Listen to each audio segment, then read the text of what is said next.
Out in Essex today with my new mate, Richie Gray. Thanks for doing this, mate. Now, as I said before this, dirty grappler nowadays, come from boxing background, trod a similar path to me in that regard. Before we get into anything, mate, tell us where we are.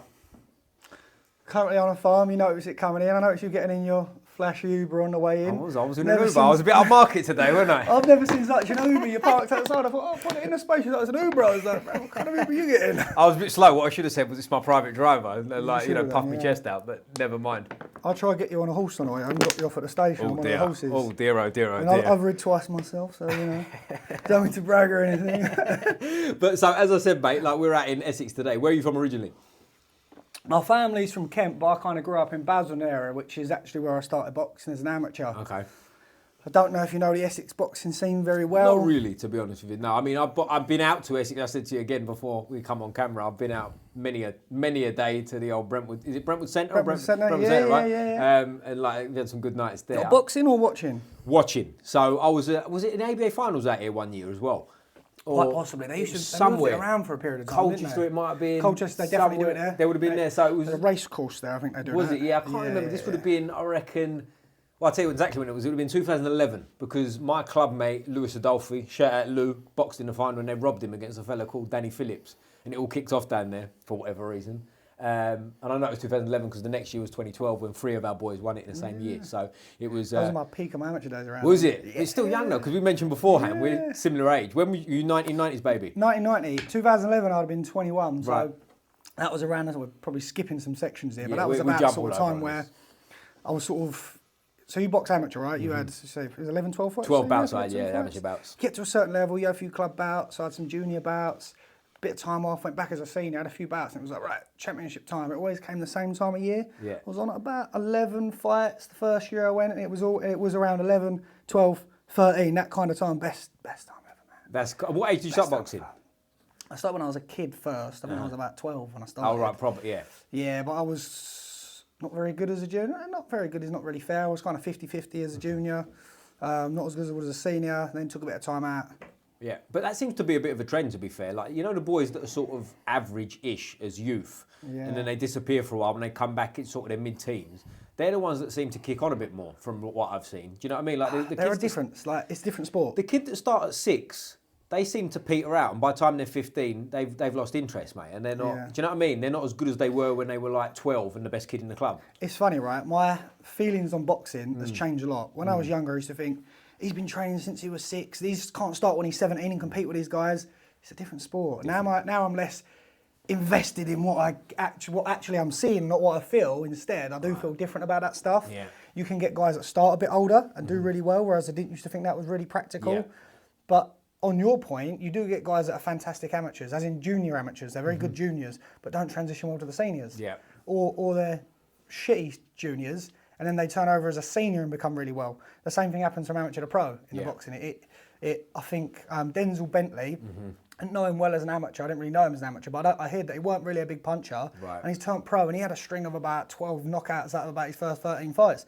Couldn't not knock them out. Do you know what I mean? Yeah. They're just completely different sports, I think. Do you know what's funny as well? And I think, and you tell me what your experience is with this, is a lot of guys in the amateurs get overcoached. So they kind of become like a bit of a fencer and a picker and a poker when it ain't their strong suit. So when they kind of when they're a pro or even more an established amateur and they've kind of got the freedom to coaches, not leave them alone, but let them do their thing, they kind of develop into what they should be. Their natural flair. Yeah. Yeah, I completely agree with that actually. Yeah. I've been at clubs when I was a junior and it was like, you have to stand like this, you have to do it this way. That's the way to do it because it stops this, this and this. And there's always the kid, I was probably one of them, you might be one of them. Yeah, but I see, Muhammad Ali doing this. You ain't fucking Muhammad Ali, mate.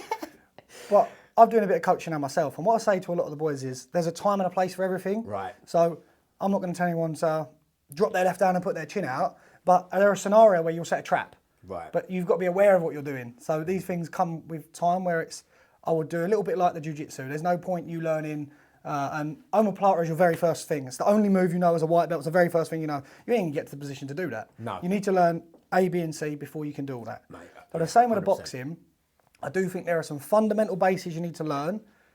Keep these in mind at all times, and then go with your flair. Yeah. That in my first amateur club, they were very much do it this way, which they were a successful club in their day, but then they was less successful as time went on. And the second club I went to, Chalverden, I had a fantastic time there. They were more free with your style. They did end up changing some things in the end, but more of a tweak than a change. Yeah, I do think you need to let some kids have flair. Let them have their flair. Yeah. What comes natural. Yeah. While you're doing that, but think about this. While you're doing that, think about that. It's funny you say that because I've experienced a lot as well. Like my club, Aylesfield, shout out Aylesfield, they got quite a particular style, right? They're quite a 1-2 move around the ring stuff, which never really suited me. Not that I was ever an Olympic hopeful or anything like that, but you know what I mean? I was, a bit rough and tumble and sort of put the pressure on. So I didn't really fit into the Aylesfield style per se. But we'd have other clubs come down for sparring. And they'd be exactly like what you just said, like, there'd be boys putting their hands down and slipping in a slide. Sometimes you can expect a style from a club. Right, but these boys were doing all this kind of mad stuff. Yeah. And like, if we did that in Aylesfield, I remember looking and thinking, fucking, if I did that in sparring, He'd Sid have would none of take it. my head off. Do you know what I mean? Like, it wasn't even a thing. But I think there's a balance in there. Do you know what I mean? There is like, a balance. Small pointers. I think overcoaching's a massive thing because how many times, and I had this chat yesterday with Alfie Davis about, when you're at club shows sometimes and the guy in the corner going, do this, move to the left, right hand, one, two, and he's like talking him through the fight, and it's like, bro, he can't take that in. He's got enough on his mind. Do you know what I mean? Corner boys, a lot of the time, I had Chris Oko. I don't know if you know Chris Oko. I remember that name. I think his son's a GB boxer. Okay. He was in my corner once. Right. In my very first senior bout, it was something versus, I don't know, it was UK versus Cyprus or something like that. I did some random fucking international where they come over. I had no coaches. I went there on my own with coaches, the rest of the Essex squad or whatever they were. Right. Chris Oko was in my corner. I'll never forget it. He's probably one of the calmest cornermen I've ever had. And I've always used that when I've corner people. Sat down, he goes, breathe. That's all he's saying to me in a minute for about 20 seconds. I'm sitting down, like, fuck, I'm going to kill him. What do you want me to do? What's that? I was winning the fight fairly handily. He was like, just breathe. Then after I'd calmed down, give me a bit of water, he was like, look, you're in control. Stop chasing him around and you'll catch him. Cut him off. And that was it. Yeah. And I never forgot that. After that, I had all different types of coaches, do it different ways. My Chalverden coaches, which is kind of the home of my amateur boxing, I did most of my time there, very different to that. Not in a bad way, just very different. I used to mess about a lot. Like if I was winning and I was making a miss a lot, I'd start messing about, talking to my mates, start fucking around, mate. Was you that gives with like a bird in the crowd that you're winking at and pointing at and all that business? I've known them guys. My wife used to come watch me, and if she was here, she'd tell you now, she'd shake her head in disgust at me. She'd go, oh, really? Because I've been with my wife for like 14 years, so she's been through loads of it, everything from the amateur boxing, pro boxing, Jiu Jitsu, judo, everything. Except for the Thai boxing, she's never there for that, right? So she's been through all of it. And when I was boxing amateur, I'd be pinging heads off, boom, boom, boom, boom, boom. I'd beat round 1, round 2, I'd be super in control, be just chilling, beating them up. Or if I was pressuring them, by round 3, I'd get not bored, but I'd be like, I'm winning this, there ain't no way I'm losing this. And I'd start making up, start doing all these. I'd be talking to my mates in the crowd, I'd be doing all sorts, man. And then a couple of times, I'd done it at some high stakes fights and ended up losing. I did it in the Nationals before, and I lost because of it. Oh, well, do you know what? I won on there. I don't know if you know Brixton Streetwear. So, Yeah. Do you know the boys? Do you know Pete? I don't know him personally, but Pete I know Adams. that, So yeah. shout out Pete. He was on last week, and he was talking about a bout he had in Thailand, Thai fight. And he said he was whooping this guy so bad, and he was like looking at the ref and going, come on, stop it, sort of thing, stop it. Anyway, this is going on, and eventually the bloke catches him, knocks him out, and not only knocks him out, as he falls over, he twists his ankle, and like his ankle, like the bones almost coming out of the skin, like fucked him for months, was in hospital in Thailand. Yeah. Shout out Pete, it was a great story. But it's like, good. If anyone wants to go out there and fight, it's really good. have you done all that? Yeah. Oh wow, we got loads to talk about. I think I had about 7 or 8 fights out there. Did you? Oh wow, okay. So like before we get on to anything else, because I'm really interested in like the transitions between, because I did it myself, right? So it's like, how many amateur bouts did you end up having? Off the top of my head, 40? Yeah, so maybe? a lot. You was like open class, obviously, amateur before you went pro and all that business. But what weight did you end up? The hardest, I had my hardest bouts in club bouts. Championship bouts were the easiest. That's interesting. It's quite common people say that. I think, like a competition blue belt and a non-competition blue belt, if you're a competition boxer or a championship boxer, it's not the same as a club bout boxer. No. When I was getting matched by my club, they would be picking decent boys to test you. I remember I had a guy that had just won the Nationals. I think he had 17 fights and won 16 or something. I was his first fight back after championships. I had another guy that was from Azerbaijan or something. And for some reason, I went to this show and they had all the leaflets.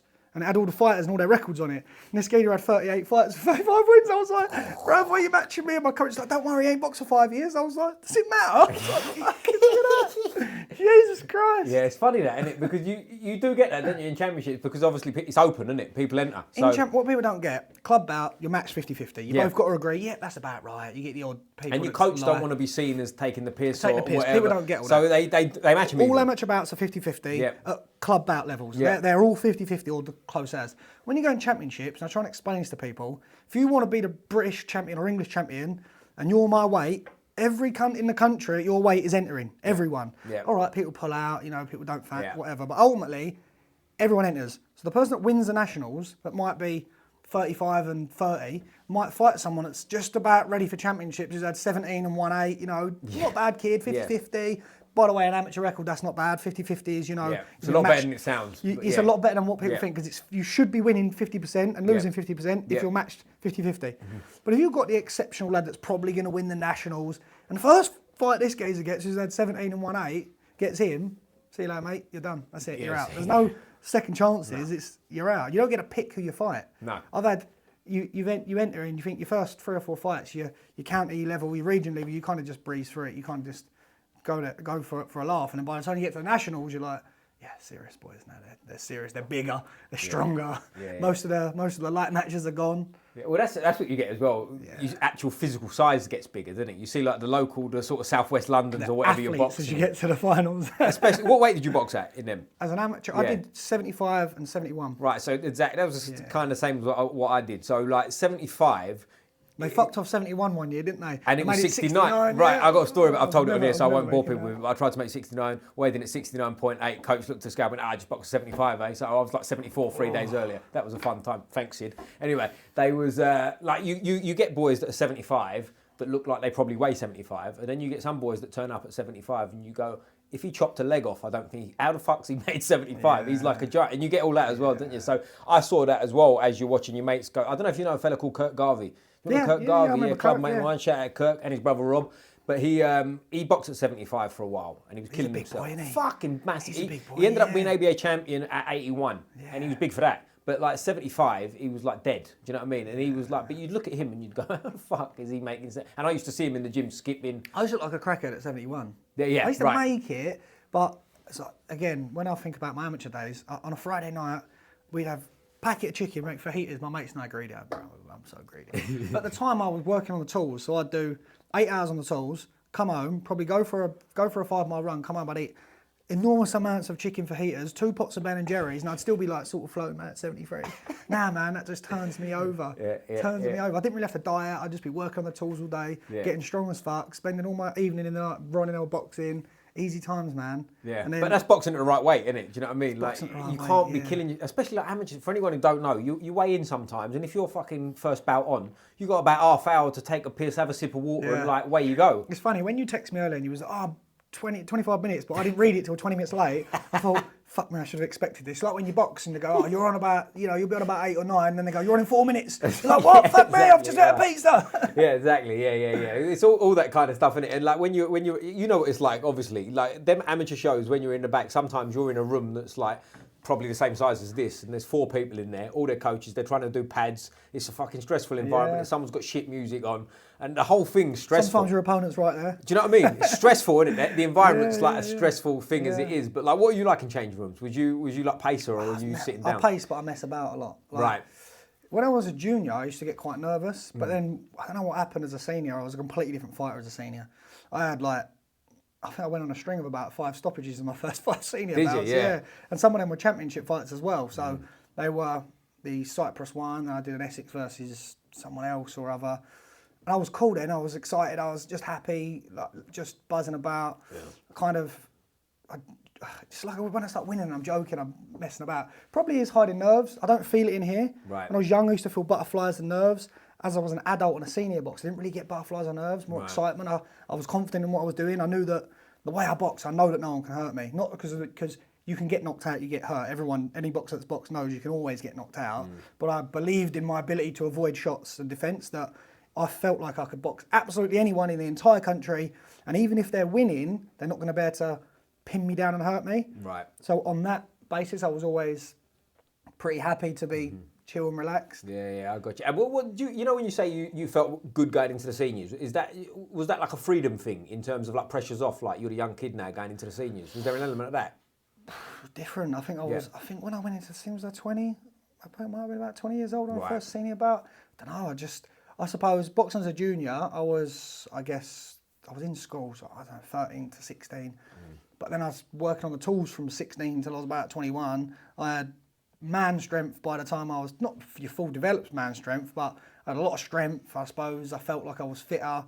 You go for it, because I didn't stop boxing and not do anything. I stopped competing, really. Right. You know, me and my mate were messing about. You start drinking and, you know, smoking or messing about. I don't know who your audience is here, but, you know, you just being a bit of a fool, do you know what I mean? We go down random clubs, dojo storming clubs and sparring. Yeah, brilliant, yeah. We'd go the down good old there. days, yeah, but we would do that kind of half, not even straight, do you know what I mean? We're kind of like just buzzing about, having fun. Did that for a few years. I remember I went, fuck man, I thought about this story for years. I left a club called Berry Boys at one stage and went to a club called Vange. They're a temporary club, nice guy, nice, because I think it was a family run thing, good guys. But it was at the time when I was fucking around, so I was kind of just, go training wouldn't be. I might have a fag out the front and go training. Oh, right, yeah, Spar all their active boxers. I remember my best mate was teeing off on each other once. He was like, time, and we just kept punching. He jumped through, he was like, you two are never fucking sparring again. And I left that club and I joined Chalverton. And one of the first things the old club said to the new club was, wasting your fucking time, wouldn't even bother with him. It was like, just fuck him off. That was a fair comment from them because of the way I was acting at their club. I weren't taking it seriously. But then at the new club, it just kind of clicked in, do you know what I mean? It was nice environment, the right environment for me. There was a boy there that I'd boxed before. There was a couple of active ABA championship level boys. There was, you know, all different levels, and it was just the right fit at the right time, I suppose. Yeah, it's funny that, isn't it? Because you say that like having times off and stuff. I remember sparred with someone once from a different club, and I was about 18, and I think he was about 20. And he'd had like 8 years off of boxing, and he said he'd been in rehab, he'd done, you know, like one of them stories, right? Yeah. And he come in, mate, he pinged my head off. And it was like, I felt good that day, and I was having some good spars, but he just pinged, and I just looked at it like, how the fuck, and he weren't that good, but it was like, I just put it down to, maybe I was shit, I don't know, but it was like, I put it down to like, he was just relaxed, he didn't care, he's like, I've had 8 years off, mate, I've got no pressure. Did you ever feel like, it happens to me sometimes, when I go into like, I don't know if it's a roll or a spar, and you think, man, it's easy. Like you've never rolled them or sparred them, but you think, man. But no thought into it because you're kind of a rest round, if you like. Yeah. And they ping your head off or fuck you up and you think, damn, untold times. I went into that way too calm, man. He turned me over. Yeah. Or the opposite happens, you think, right, this is going to be fucking hard. I'm fully prepared for a fucking war here. Yeah. I'm taking hell. And then you're like, bro, I kind of mauled him. Like, that was pretty easy. It. Yeah. Damn. For sure. I remember there was a group of lads and I sparred as a pro. I went to their club and respectfully, I'll just keep that as that is. But I've gone to their club and I thought, I'm going to get my head punched. I know this kid. Coach rang me up the day before. I was on the treadmill with Johnny Coyle, actually. Oh, yeah. Do you remember Johnny Coyle? Yeah, I was on the treadmill. Me and him were in the gym running along. Coach rings me up, right, these guys are available tomorrow, you're sparring. I was like, all right, shit, John, I'm fucking cutting it out here. I'm going to save myself tomorrow. This kid's going to punch my head in. I got home thinking I'm going to get my head kicked in tomorrow, but I'm going to fucking go. And I remember I think we did 8 rounds. And the first round, I come back to the corner. I was like, I'm doing all right, mate. It's all right, isn't it? Yeah. It's all right. Coach was like, it's fine. Just chill out. Second round, I come back. I was like, bro, I thought he was going to come back on strong. He ain't. I'm fucking, this is all right. And that round after round after round, I'd come back and be like, this is all right. I thought I was going to get beatings. It's all right. And I had a good round. It was one of them times where I thought, I'm going to get bashed, man. Yeah. And I didn't. Yeah. And you can definitely psych yourself out with them things, can't you? You start making it out like fear. I need a little bit of fear. Yeah. I need a little bit of fear. Yeah. If I don't respect the scenario, sometimes I can switch off a little bit. You can still win, but I more often have bad performances than good performances. Yeah. I need a little bit of fear. Yeah, I got you. Like, if I've got no fear, I will get too distracted. It's interesting, and also I think it works the other way too. Like, you know, it's like sometimes there's a guy in the club might be like going into the ABAs without mentioning any names or anything, because you know. Let's be fair. Yeah, you're right. Yeah. But they're going to the ABAs and they're cutting weight and they're stressed and the coach is on their case and you're just in the gym and you might have a club bout or whatever, but you're happy. You're just going to jump in and spar with him.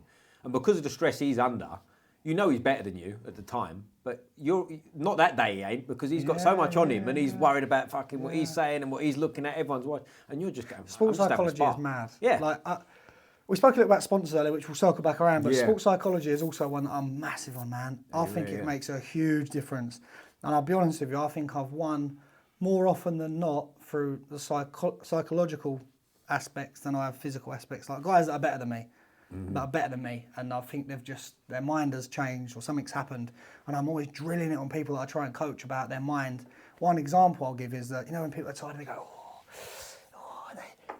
you can see it on their face, or they're boxing, they go, or they're lifting weights and they go, and they're running. One thing that I say is, it's often a little tangent here, but when you're running and you're suffering, suffer like this. Against everything that all the people of our generation will say, suffer in silence, yeah? If in this scenario, suffer in silence. You're running, you're in pain. You're sparring, you're in pain. You're doing bench press and you're struggling to lift the weight. Don't start growling. Keep your face straight. So when you're boxing or you're doing your jits or whatever you're doing, your MMA, whatever it is, you want to be able to keep that blank face the whole time. And also, I say to people, put music on shuffle. Don't pick your songs. Because if you can run a 6-minute mile listening to Rocky Balboa, and then S Club 7 comes on and you fucking slow down to a 9-minute mile, what you can do when your opponent changes the pace on you, but you can't control that, and you can't control the music. So being able to run the same pace with motivational music as you can with non-motivational music might help you build psychological resilience in situations where you'll need it. Couple that with the keeping a straight face, I think it helps. That's interesting now. I'm with you there about the mindset side of things, and there's a lot of bullshit out there nowadays, isn't there? I don't know if you've heard of a fella called Vinny Shawman. Do you know Vinny? I think I've heard of him. He's like he's a sports psychologist. He's been on there. Shout out Vinny.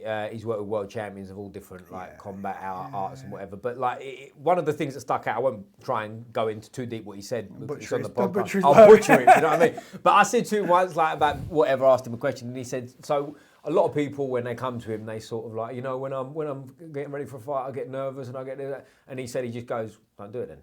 And he said it just changes the whole atmosphere. They kind of go like, crazy? They weren't expecting that. It really does. Like, I remember being nervous once. It's just, sorry to cut you off. No. Because it sits perfectly with one of the coaches I had at Chalverdon. I was like, I was flapping about and fucking whatever. And he was like, oh, chill out. We're not going to start without you. Yes, I was like, to be fair, they're not, are they? They can't fight me without me there. And then it kind of really does make a difference. Just don't do it then. So what happens? You still go to work Monday. The show goes on. He gets a bye to the next round, or he just goes over the hump. It's funny that, isn't it? Do you know what? You hear all these things at all levels as well. Because a mate of mine who was in his 40s and not a natural fighter by any means of it, you know what I mean?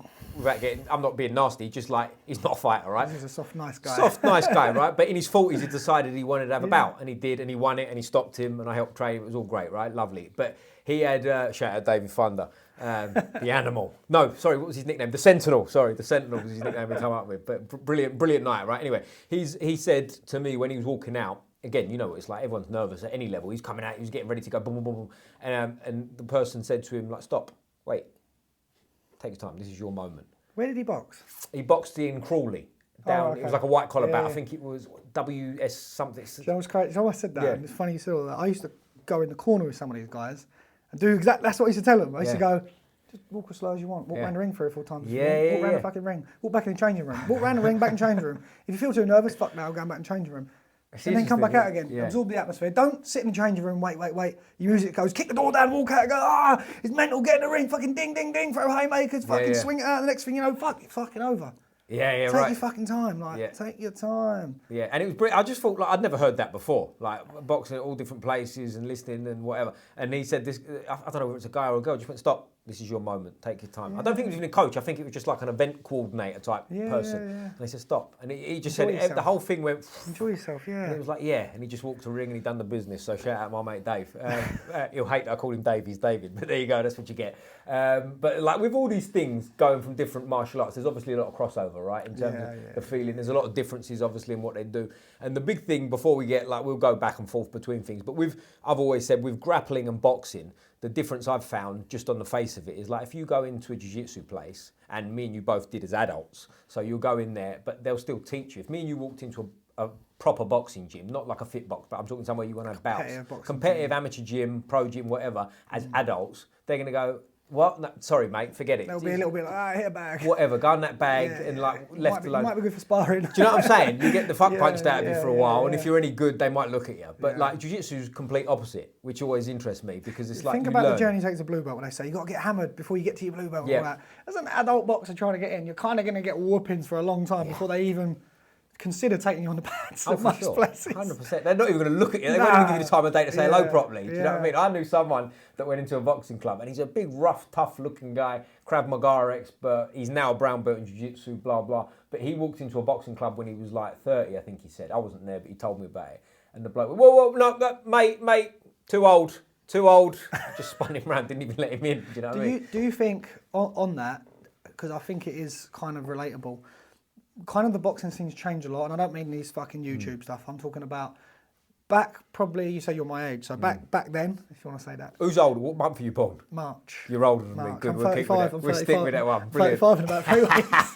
Brilliant. I'm the young pup on the interview. Like, back in the day, it was amateur boxing. There was no ultra white collar at the time. I'd never heard of white collar. I'd never heard of ultra white collar or white collar. So there was amateur boxing, bit of unlicensed, and professional boxing, right? Yeah. And then there was a kind of a transition of semi-pro boxing, and then all this. I did an unlicensed fight, by the way. Did you? Get to that at some You've point. done everything. We'll get to that at some point.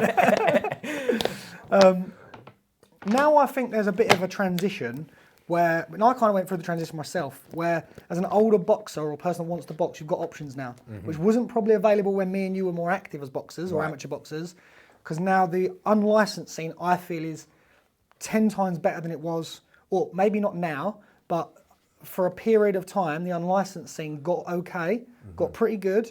Not a good level, nothing like ABA level. Like if you box an amateur and you've had 15 fights, you're going to fucking clean up. But there were some guys that were, quite decent, and it was a good option for older guys that want to fight, that weren't really going to get turned over if you go to the right organisation. Right. I felt like that happened for a period of time. The presentation of some of them were good, the organisation, some of them were good, the matches are mostly fair. I say mostly because there's the odd, it's normally the fighter and not the management, really. It's occasionally the management. There was an unlicensed guy. He probably fucking hates me. He's tried to turn me and my mates over. Not me, because I know I boxed on one of his shows. Tried to turn my mates over a couple of times. Again, respectfully, I won't mention his name, but I'll tell you the stories. It's worth going into. He does a bit of unlicensed shows and all that. He might listen to this. Fuck you if you do. I don't even care. I'm not going to call you out, but you know who you are, right? I got one of my mate, Mark, on the show. Adam, no, Mark. Mark's a fucking gentleman. And they go, yeah, they got this guy. He's never boxed, blah, blah, blah. My mate hadn't boxed. He turns up, he goes, yeah, he only had about 30 pro fights. And I was like, what? He was like, yeah, he stood in the scales, he's 85. My mate was about 65. He was like, yeah, but you tried. I was like, whoa. I was like, hold on a minute. He's fucking 20 kilos everything. He's had 30 pro fights. You fucking mad, bruv. Do you think this is? Yeah, anyway, didn't end up fighting. He actually fought someone else and got knocked out, funny enough. Hey, that's what you get now, isn't it, for being a scumbag? Yeah. There you go. And then a few years later, I said, one of my mates was trying to box. Again, he's in his 30s. He was like, oh, I'll have a little go. He said, I'm going on this show. This is the part I was like, whoa, hold on a minute. Who are you boxing? And he said, oh, it's this guy. They've sent us a video of him sparring. You've boxed. I looked about 4 seconds of that video. I was like, that cunt is fucking making it up. That is scripted, mate. He was doing this. I was like, bro, man, that's not who he is. And it was only because I know boxers from the area that someone shared a video of him on the pads and sparring. I was like, this is that kid you're boxing. And it turned out he'd had about 7 fights. And that manager knew that shit. I'm going to stick my mate who's done a few months training in the ring with him. I was like, mate, some of you guys are scumbags. So dangerous. Like, it's not even funny. It's not funny. But I think that's more of an exception than the norm, in that maybe not nowadays. I don't know if I'm a little bit disconnected from the boxing I was a few years ago after sort of my time come to an end. I kind of separated myself for a little while. For a period of time, to circle back around, but on a fucking long journey there. Yeah. I think there are now options for older boxers. Yeah. Not necessarily amateur boxing, because to be fair, you are too old to do anything realistically. To start, for sure, because you're going to get into some 18-year-old kid who's going to ping your head off, who's ambitious, wants to be a pro, and it's dangerous. You could be. I had this conversation, I think it came up with me and my wife talking about it. I remember I think that was when I made 71. I think I did 75, 71, 75 in championships. I did 71 one year, and I boxed a guy who was 33, and at the time I was 21, 22, and I thought he was an old man. Yeah. Oh, how times have changed. How times have changed. And he was like 17 fights with 15 wins, something like that, and the people were like, oh, he's really good. And he was very, very, very neat. Slow as fuck. Just slow as fuck, man. Too damn old. Yeah. Too damn old. Yeah. That's the problem. Very good boxer. Yeah. Fantastic. Just too damn old, man. It's too slow. And that style of amateur boxing, which at the time was 4-2s, it's changed, you know. And the point system's changed. You score more like pros now, yeah, you score more rounds. That guy, if he was boxing in an unlicensed rule set or a professional rule set, would have suited him better because he walks down, tries to pin you and throw big shots. In amateur boxing, your fitness is, yes, it's a problem, but you've got to just hold on for dear life for either, depending if you're doing 3-2s, 3-3s or 4-2s, you've got to pin it down for 9 minutes of your life. I can do anything for 9 minutes. Yeah. Do you know what I mean? Fine anything. She's not here. Yeah, she's not here. Whoa. Yeah. Children's show. No, but we're. But also, I think there's a bit of change of the times as well in terms of like when we was 21. I boxed a 34-year-old when I was 18, and he looked like he could have been my granddad. He probably didn't, but for my 18-year-old eyes, I'm looking at him going, fuck. Now I'm that age, and I go like, I think times have changed a bit in terms of like we're younger. Mentally, I just feel like if you look after yourself now, like it's different, isn't it? Do you know what I mean? Like I always thought of this before, like when I was a kid and we're the same age. So like when we was 12, 13, 14, if you looked at a man who was 50, it was an old man. Whereas now you'll see him in a fucking CrossFit gym with a six pack and looking the part. Do you know what I mean? And I think that's changed because also I think when we was that age, 34 was the limit for amateurs. You had to retire as an amateur, and that's been extended to 40, I believe now, which is common sense to me. I've got 4 weeks to get down. I was going to say you're all right. You're expiring. 4 weeks.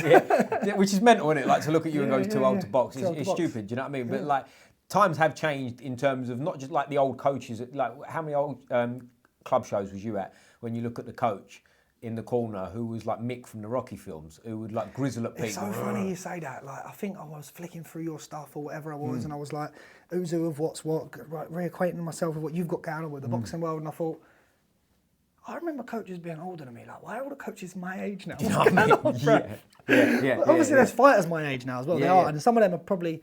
I used to think you used to peak, and people say, "Oh, you peak in your mid-20s." I don't know if I agree. Like, I feel like I used to agree, and I'm not as fast, and I probably operate at 40% capacity of what I used to be able to in terms of energy output. But I do find, as a human, if I was to train properly for 3 months, I feel like I could bring myself into a serious shape. Yeah. I feel like as in your 30s, you've got more knowledge, certainly more natural strength, and you're more durable. I feel like you're more fragile when you're younger, which that's probably controversial. You recover slower as an older gentleman, if you want to say that, but you're more durable. Like you're a bit more elasticated as a young man, but you're more solid as an older man. So and I think that's probably suits the pro boxing versus the amateur boxing, where they're a little bit slower, the older men, but they're a bit more sharper, take a bigger shot, essentially. You know, maybe not everyone will agree with that. I'm kind of freestyling on the spot, but just, do you know what I mean? 100%. And I tell you what, I think I'd go even a bit further than that. I don't even think it's necessarily you get. I think your mid-30s, to me, and from the way I feel, it's more niggling injuries that kind of fuck you. And from that, you might, like for example, just if you've got a bad ankle, you've got a niggling ankle injury, it turns into a niggle in your groin, and then a niggle on the opposite shoulder, and you're avoiding it a bit. That's what I think comes into play for most of the time, is people not looking after themselves. I don't think it's an age thing, because I think if you look after yourself, do you know what I mean? And it's the ones you don't look after. Like how many times when you was 20, did you have a bad hand from punching the bag, and you go, that's all right? Injuries ended my boxing career. There you go. And very nearly ended my jiu-jitsu. Do you know what I'm saying? Like I think that's a bigger part of it, because you just brush things off when you're younger. Whereas as you get a bit older, as again, we're the same age, I don't feel old in terms of I'm slowing down, my energy's worse, my recovery's worse, or anything yet. I just feel like I've got little niggly bits and pieces that, as long as I'm on top on, I'm fine. But if I was to leave them and just like get on with it, by the time I'm 2 years on the road, I'd be that old guy. The most notable thing for me, I guess, would probably be recovery and my body's ability to turn food over. Is that right? Yeah. Well, I compete in Jiu Jitsu, anything from 85 to 95. And how much are you sat there now in front of me? 87. Yeah. 87. Right, and used to box as an adult at 71. So that's a big difference. Yeah. 75. And you're in shape at this weight, What people don't understand when someone, and you got all bros that go to the gym, they'll go, and they say, I'm boxing at fucking 85. I'm like, bro, have you seen an 85 kilo boxer, bro? I'm like, he's probably 4% body fat, bro. He's all functional body. Like, he's not like a little bit of sausage on his arms, you know what I mean? And he's also that weight for about 5 minutes. He don't weigh that, do you know what I mean? He weighs that for the weigh in, and then by the time he gets in the ring or cage or whatever else he's doing. I realise how big these guys are. I'm like, Man, 85 kilo boxer, bro, he's pretty big. Same in MMA, they're pretty big guys, you know. They're not like, you go, yeah, I'm about 85. I'm like, as a fighter, you're probably a really fat 70, but, you know. You're 70 if that, you know what I mean? Yeah. As a fighter, bro, you're probably a fat 70, but, you know. Oh, mate, if you see, especially MMA, surprises me mostly. Like, if you're around, like, a big welterweight, which is 77 kilos for anyone who doesn't know in MMA, like, if you're up close with them when they're just, and I'm not talking fat pig out of shape, I'm talking training, just living a normal life, you know, they're out of camp, they're ticking over, they're doing their thing, and they're 6'2", 90 kilos, and you look at them and you go, how the fuck, like, but they fight at 77, so if you're fucking thinking you're fighting at 85... People don't get it. No, they don't get it, they don't get it. I don't think grapplers fully get it either, the difference. No, but here's the thing with grappling too, and I say this a lot to people, is I wouldn't cut weight much for grappling. I feel like it's not worth it as much. Now, don't get me wrong, if you're going to ADCCs, you're going to the Worlds, you've got a camp. I don't disagree. I feel like they're different styles. They're different because the thing is this, right? And you know this, right? In boxing, if you've got someone who's got a long reach and they play on that style, that's a problem in itself. Whereas in jiu-jitsu, long limbs are a different issue, but it's not the same because we're grabbing each other anyway. Do you know what I'm saying? I'm on you. So if I compete at 85, there's more guys trying to duck under, take the back from standing position, do fucking shoot wrestling, kind of flexibility, bit of fucking legs, all these fast things. You don't really get that at 95. They're kind of going to grab you and fucking pull you down. They might try and throw you. They're very different styles. Like, I find they're not better. That's not the right way to put it. That's not the right way to put it. A smaller guy doesn't do the same thing as a big guy does. No. The big guy can get away with more, using a bit of strength here and there, and not always to their advantage. I do it myself. I use strength moves when I probably shouldn't at times. Not because I'm the biggest guy, I guess at 85, 90, probably on the higher end of most gyms, I suppose. Most guys are, a little bit lower, and there's a lot of small guys in jiu-jitsu as well. You can easily become a victim of using strength, if you like. Should use strength, but you shouldn't rely on strength. That's it, yeah. Do you know what I mean? I think you said it perfectly, because that's another thing. We've all spoke to the old school jiu-jitsu. Oh no, gentle way. Don't use strength. All nonsense. If you're a strong guy, you should compete like a strong guy. You should be a strong guy. Don't start being the tricky guy. You use it as much as you can. To me, do you know what I mean? You just got to use it right. Use it right. Don't rely on it. That's it. Don't try and squeeze him for the sake of it. Because another strong guy is just going to balance that out. There you go. Exactly. Going to balance that out. Exactly. But you got to use it, because that was a thing when I was starting jiu-jitsu. Not my coaches. My coach is really good at it, but a lot certain places you'd be and people would go to me, don't use your strength so much.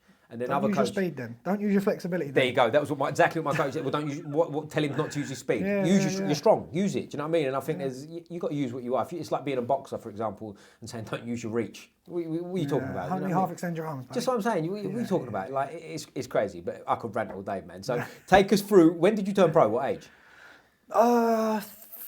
Feel like, so I haven't been boxing now for about 6 years. I was pro for about 3 years, so about 20 to about 25. Okay, I suppose. 25 to about 28. Nice. And what prompted you to turn pro? It's a bit of a journey, actually. I might reverse too far to do that. I was doing amateur boxing, kind of see a couple of people doing pro boxing, a couple of guys doing unlicensed boxing, kind of felt not falling out of love with the amateur boxing because I loved the time I was doing there, but, the glitz and the glamour of, no head guards. We just got, at the time there was actually doing the transition, the amateurs, getting rid of the head guards. And there was the alliance thing, which were keeping head guards. That was after I'd left. Oh, was that after? That was after I'd left, Right. That's all politics. I talk to my friends about that. I've got kids in boxing and stuff now about, he won the ABA, he had one fight, bro. It's not the same thing. Yeah, different. Anyway, another day. Another day. Yeah, that's episode 2, that one. Yeah. So they was going through a lot of transitions at the time. I had my last bout as an amateur without the head guards, which was nice. But I'd see some of the guys doing the unlicensed, some of the guys doing a bit of pro. I went travelling, and then that's when I fought in Thailand. To give context to that, I'd done Chinese boxing for a period of time in the UK. Okay. Is this Sanda style, is it? There's another name for it. That might be what it is. Okay, cool. It's like or Shan Shao or something around there, one of them sports, right? With kicking, is there kicking? It's elbows, knees, heads, all sorts of weird shit. Okay. Someone comment below if you tell us what it's actually called, because there's another name for it, yeah. So I did that for a period of time, and then in Thailand I had a few fights. I can go into them if you want. Go for it. Because Thailand, I've been to Thailand, and there's some funny stuff that goes on out there. You see some horrific things out there. For context, you can train in the gyms. They're pretty welcoming. Yep. If you can fight, they'll offer you to fight. So they'll see you on the bags and the pads and a bit of sparring. They'll be like, do you want to compete? Like, yeah, a couple of days there's a show. Do you want to do it? Yeah, fuck it, why not? I can't remember any fights I had. I think I had about 7 or 8, maybe 9, but I had 2 boxing matches. Okay. Right, and they're probably the funniest ones. The Thai boxing matches were fine. I think I won most of them. Might have got 1 loss out of it, which was nice. And then I had one guy. He was French, didn't really speak English. There was a bit of a translation problem. And they come up to me and they go, "Oh yeah, he just wants a boxing match." This was in a bar actually. This wasn't a Thai boxing match. This is just a bar there is in Thailand. Not the same thing. So a Thai fight is a fucking Thai fight. Yeah. It's a proper fight. Did a load of them. And there's a little island called PP Island, and there's a bar where it goes, anyone that volunteers to fight gets free drinks. So I was like, "Oh, I'll fight anyone." They get you in a ring, they walk you around the ring, and someone from the crowd will put their hand up and you fight them. You put on some gloves and you fight. So this French geezer's got in and go, "Yeah, I want a boxing match." So I thought, fucking great, mate. No kicking, that's even better for me, bro. I'm gonna light him up. Yeah. Anyway, the bell's gone. I've steamed in at him, teed off on him for about 30 seconds, and he crumbled to the floor. After we were having a little drink, chatting, he goes, "Yeah, boxing." He started doing this move. I was like, "Oh, boxercise." He was like, "Yes, boxercise." I was like, "Bruv, they told me he was a boxer." Bruv, I punched his head in like he was a fucking acting fighter. I felt so bad. You wanted your free drink, right? You had to get a free drink. The guy's come up to me and was like, "He's a boxer, he wants a boxing match." So I've treated it like a boxing match. And that always didn't work out. That was another time. My little brother was with me out there. I've got a fake tooth where this guy knocked it out, right? Same thing. Got in a ring, he's walking about the ring and I was in the crowd. I'd had a few fights the nights before and they was like, "Oh, he's beat up a few people, I don't want to fight him. Do you want to fight him?" And I was like, "Who is it?" And I see him, he was an Israeli guy. He was an Israeli soldier. There's actually about 3 of them. They were kind of just on a little holiday. I go, yeah, fuck it. They go, "But he wants a boxing match." Same thing, I've gone, yeah, fucking easy night's work, innit? Easy night's work, right? So I got in there thinking it's going to be fucking jolly. The bell's gone, he's gone, boom, straight into a boxing stance. I thought, "Oh, this cunt can box." I knew immediately he could box. And he could see the same things. We've slowly edged to the centre of the ring, we've slowly edged to the centre of the ring. It was almost like we both went, bam, bam, bam, bam, bam, bam, and we just took chunks out of each other for the whole thing. It was a draw in the end. Hey, when you say it was in a bar, are you like sauced up at this point? You're already like halfway to the win. You have a few beers, you're dotted about. It's the reggae bar, I think it's called. Right, okay. You go in there, they've got literally it's a big old fucking boxing ring in the middle of the bar. Everyone just sitting around watching randomers fight each other. They walk around with a sign, "Anyone volunteers to fight gets free drinks." It's good, isn't it? That's fun. Yeah, I used to go there every night and just get a free night out. Free night out, just have a tear up. Yeah, some of the people in there, you got to be careful. Like I had a fight with a rugby player in there. You can't go and fuck it. I knew he was a rugby player, so you kind of just move about. Ping around and I had one with my little brother in there. He's a big guy, but he's not a boxer, do you know what I mean? Right, My little brother, he's probably 25, but he's got to be over 100 kilos, man. Is it? Well, it could have gone wrong with the Israelis if you'd have knocked him spark out and the 3 old Mossads on the side decide they want to shoot you. They were sound, to be fair. They were super sound. Like I didn't know. Like I was walking through the beach after, my brother was mooching along, and these guys one of them's laying on the fucking floor in the shop, and the mates are putting water on him. Like, "Oh, what happened? He's got a concussion. He's gonna have to go home." And the next day, I thought, "Oh, fucking hell, that's all right. Fucking draw, you cunt." Beat a laugh out of him. And the next day, I fucking took a sip of a drink, and my mouth lit up, man. Really? And I was like, "Bro, what's going on?" He was like, "Bro, you've lost a tooth." Oh dear. I was like, "Shit, that must have happened last night." I ended up going to a dentist in Thailand. That's a fun time, isn't it? I've been in hospitals in Thailand. It's an experience, isn't it? Do you know what I mean? My little brother was there, and they said, "Oh, how did you do it?" I said, "Oh, fighting, doing Thai boxing." I was like, "All right, I was going to have to just sort of drill it down so I could put a cap on it."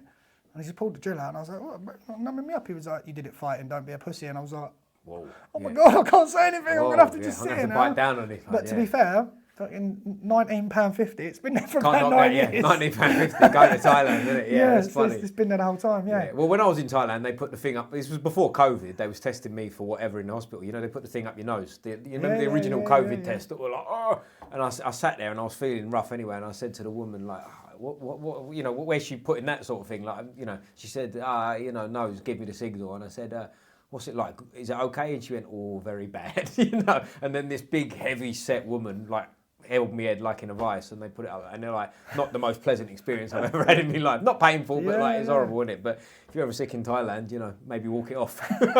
don't go to the doctors. But just going back a bit there. So yeah, we're in a bit of a tangent. Yeah, because you, like you said, you retired from pro boxing through injury. What happened there? I'll finish the route. So after Thailand had come back, I thought I'll try one of the others. There was actually a guy that asked me to turn pro a long time ago, and I actually wasn't convinced I could sell tickets. I thought, Thailand was before you turned pro, was it? Thailand was before I turned pro. Ah, okay, so it was amateur boxing, Thailand. Oh, brilliant. Come back from Thailand, did an unlicensed fight. I actually ended up boxing an amateur that had 50 bouts, so it was a real 50-50 bout. I stopped him in the second round. He was very young. He was a young lad. I was, say, mid to late 20s. He might have been 19. Yeah. He was all right. Big difference, isn't it? There's a bit of a difference. He'd done mostly junior bouts, 50, 60 junior bouts, a couple of senior bouts, and did the unlicensed. I'll say it because you'll get it. It's embarrassing. I boxed for a title as well, right, in my first one. People that don't know boxing would go, someone went to me the other day, my mate's won a world title. I was like, hold on a minute. Chicken box record. I was like, hold on, he's had 4 fights and lost all of them. I was like, hold on a minute. Just to jump in there, not to make it about, but my last amateur bout I had was, I won't say his name because it sounds like I'm shitting. I'm not. I beat him, right? And I had, he's same thing, exactly the same thing. I looked him up once online and he was a 3-time free weight world champion. And he's got all belts and all this, and Mrs. I was with at the time thought I was like, because I said I'd beat him, right? You know what I mean? And it was like, wow. But she thinks you're lying. She thinks she's looking at him like he might as well have the WBC belt, right? She's looking, but like I know what it is, right? He was like an unlicensed, and he had like he'd been knocking people out. And I looked up online one of his fights, and he knocked a bloke out. He's about a similar sort of frame to me, and he knocks out a bloke to win his world title. Bloke was about 5'4", like little fat dumpling, knocked him spark out, and now he's world champion. So it happens, but anyway. Yes, unlicensed is very different. So I had the unlicensed fight. I think I stopped him in 3. Actually, this will bring in context to my pro career for my injuries, actually. At the end of my amateur career, I think I went a little spill of knocking people out, good few stoppages. Right, which is quite rare in amateurs, isn't it? Yeah, because of the pace. So if you're knocking people out, that's a big deal. We changed my style a little, where I was sitting down on my right hand, timing people, and then walking into the right hand. Was this when the rules are changing a little bit, where it started getting scored a bit It was different? 10-9 different at the time, I think. Right, they changed it, yeah. So I was sitting down. That makes a difference, doesn't it? It makes a big difference. Yeah, it makes a different A box. So I was catching some people and just icing some people out quite nicely. I've done it in the unlicensed. And then it was only because someone had asked me years ago to Kevin Campion, if you know who he is. Some of you guys. The name rings a bell, It was one of Goodwin's guys. I think he does stuff for Sky now or something. And I did a bit of him and I was like, I don't know if I can sell tickets. And I did that unlicensed fight and I think I sold about 150 tickets for an unlicensed fight. Fuck, that's no joke, on about 3 weeks' notice. I was like, yeah. And then I don't know where I got in contact with my pro manager at the time. But again, I was being like, I don't really care about it. I just like fighting. I just didn't really care. Just like fighting. Win or lose. I don't like losing, but I don't really care. I just want to fight. I don't fucking sell tickets. But then it just so happened that I did a couple of summer seasons abroad, clubbing and, being a rep and all that. Someone contacted me and I was just chatting away to one of him. He was like, yeah, if you turn pro, I'll sponsor you. I was like, what? He was like, yeah, I'll pay for it. Yeah, I'll just pay for it. And this geezer, Lee Calf, we went through some good times. I love Lee to bits. On CLM floors, I think he's UK Floorland now. He started giving me money every week to help pay for my career. So I was like, do you know what? On that basis, I think when I'm an old man, I look back and say, someone offered you money to turn pro and you turn it down, you'd be a mug to not do it. Right. Give it a go. You know you can sell tickets now, have a little go. And thus the beginning of my pro career started. By the time I had my first fight, I think I already had about 5 sponsors, cash sponsors, giving me once I didn't work. So I was making a couple grand a month of sponsorship. Yeah, nice. Straight. Maybe it was a bit less. Yeah. But you're a full-time pro. It's better than being on the tools, isn't it? I was full-time pro. Yeah. What I was doing was sometimes I'd work between fights if I could. So early on, I got a nice stoppage in my first fight, and I think that was first round stoppage. And sorry, what weight did you turn over at? Middleweight. So it's about 72.5, I think that is, isn't it? I was one of these guys. One of my mates, my childhood friends, turned over about the same time as me, and he was so strict. I'm making weight. He'd always make weight. I'd be like, man's just travelled 150 miles across the country to fight me. If I'm 2 kilos overweight, he ain't going home, bruv. I'll weigh what I want. I sold 200 tickets, bruv. He ain't going nowhere. So I would quite often turn up a little bit overweight, and then. But that's the game at that level, isn't it? When you first turn pro, if you're fighting at middleweight, you're not really a middleweight, are you? You're a bit more. Yeah, it was 2 reasons why I would do it.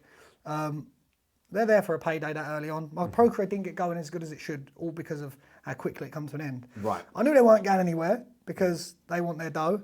Right. I knew the managers wouldn't, or the promoters wouldn't kick me off the show because I sold enough tickets for them to think, I don't want to do that. Mm-hmm. So I kind of was a little bit naughtily just turn up and be like, I'm about right.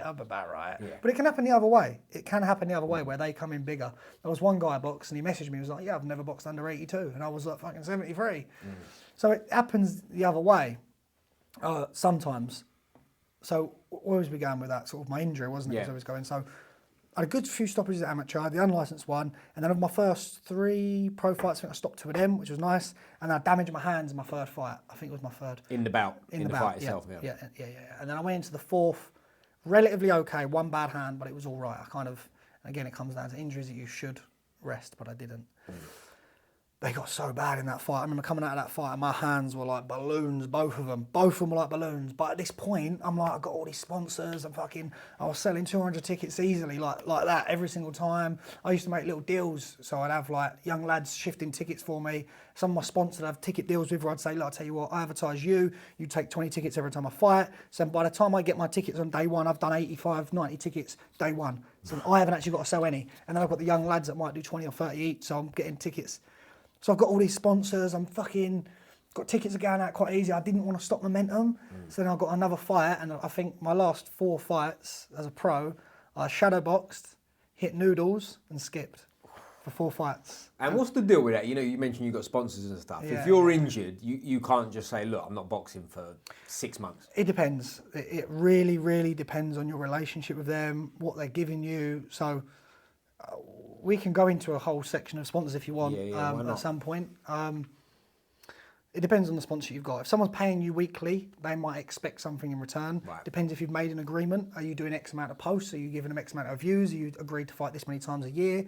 I got offered a Jiu Jitsu sponsorship, and because I'm not telling him I'm going to win ADCC, the return on investment for him is that I'll say to you, I'll tell you what, I will do one of 2 things. I promise you I'll be able to win at least 5 competitions in a year. And if you're not that good, just enter fucking everything. You will win something. Yeah. If you enter 60 tournaments, you'll win fucking one of them. You know what I mean?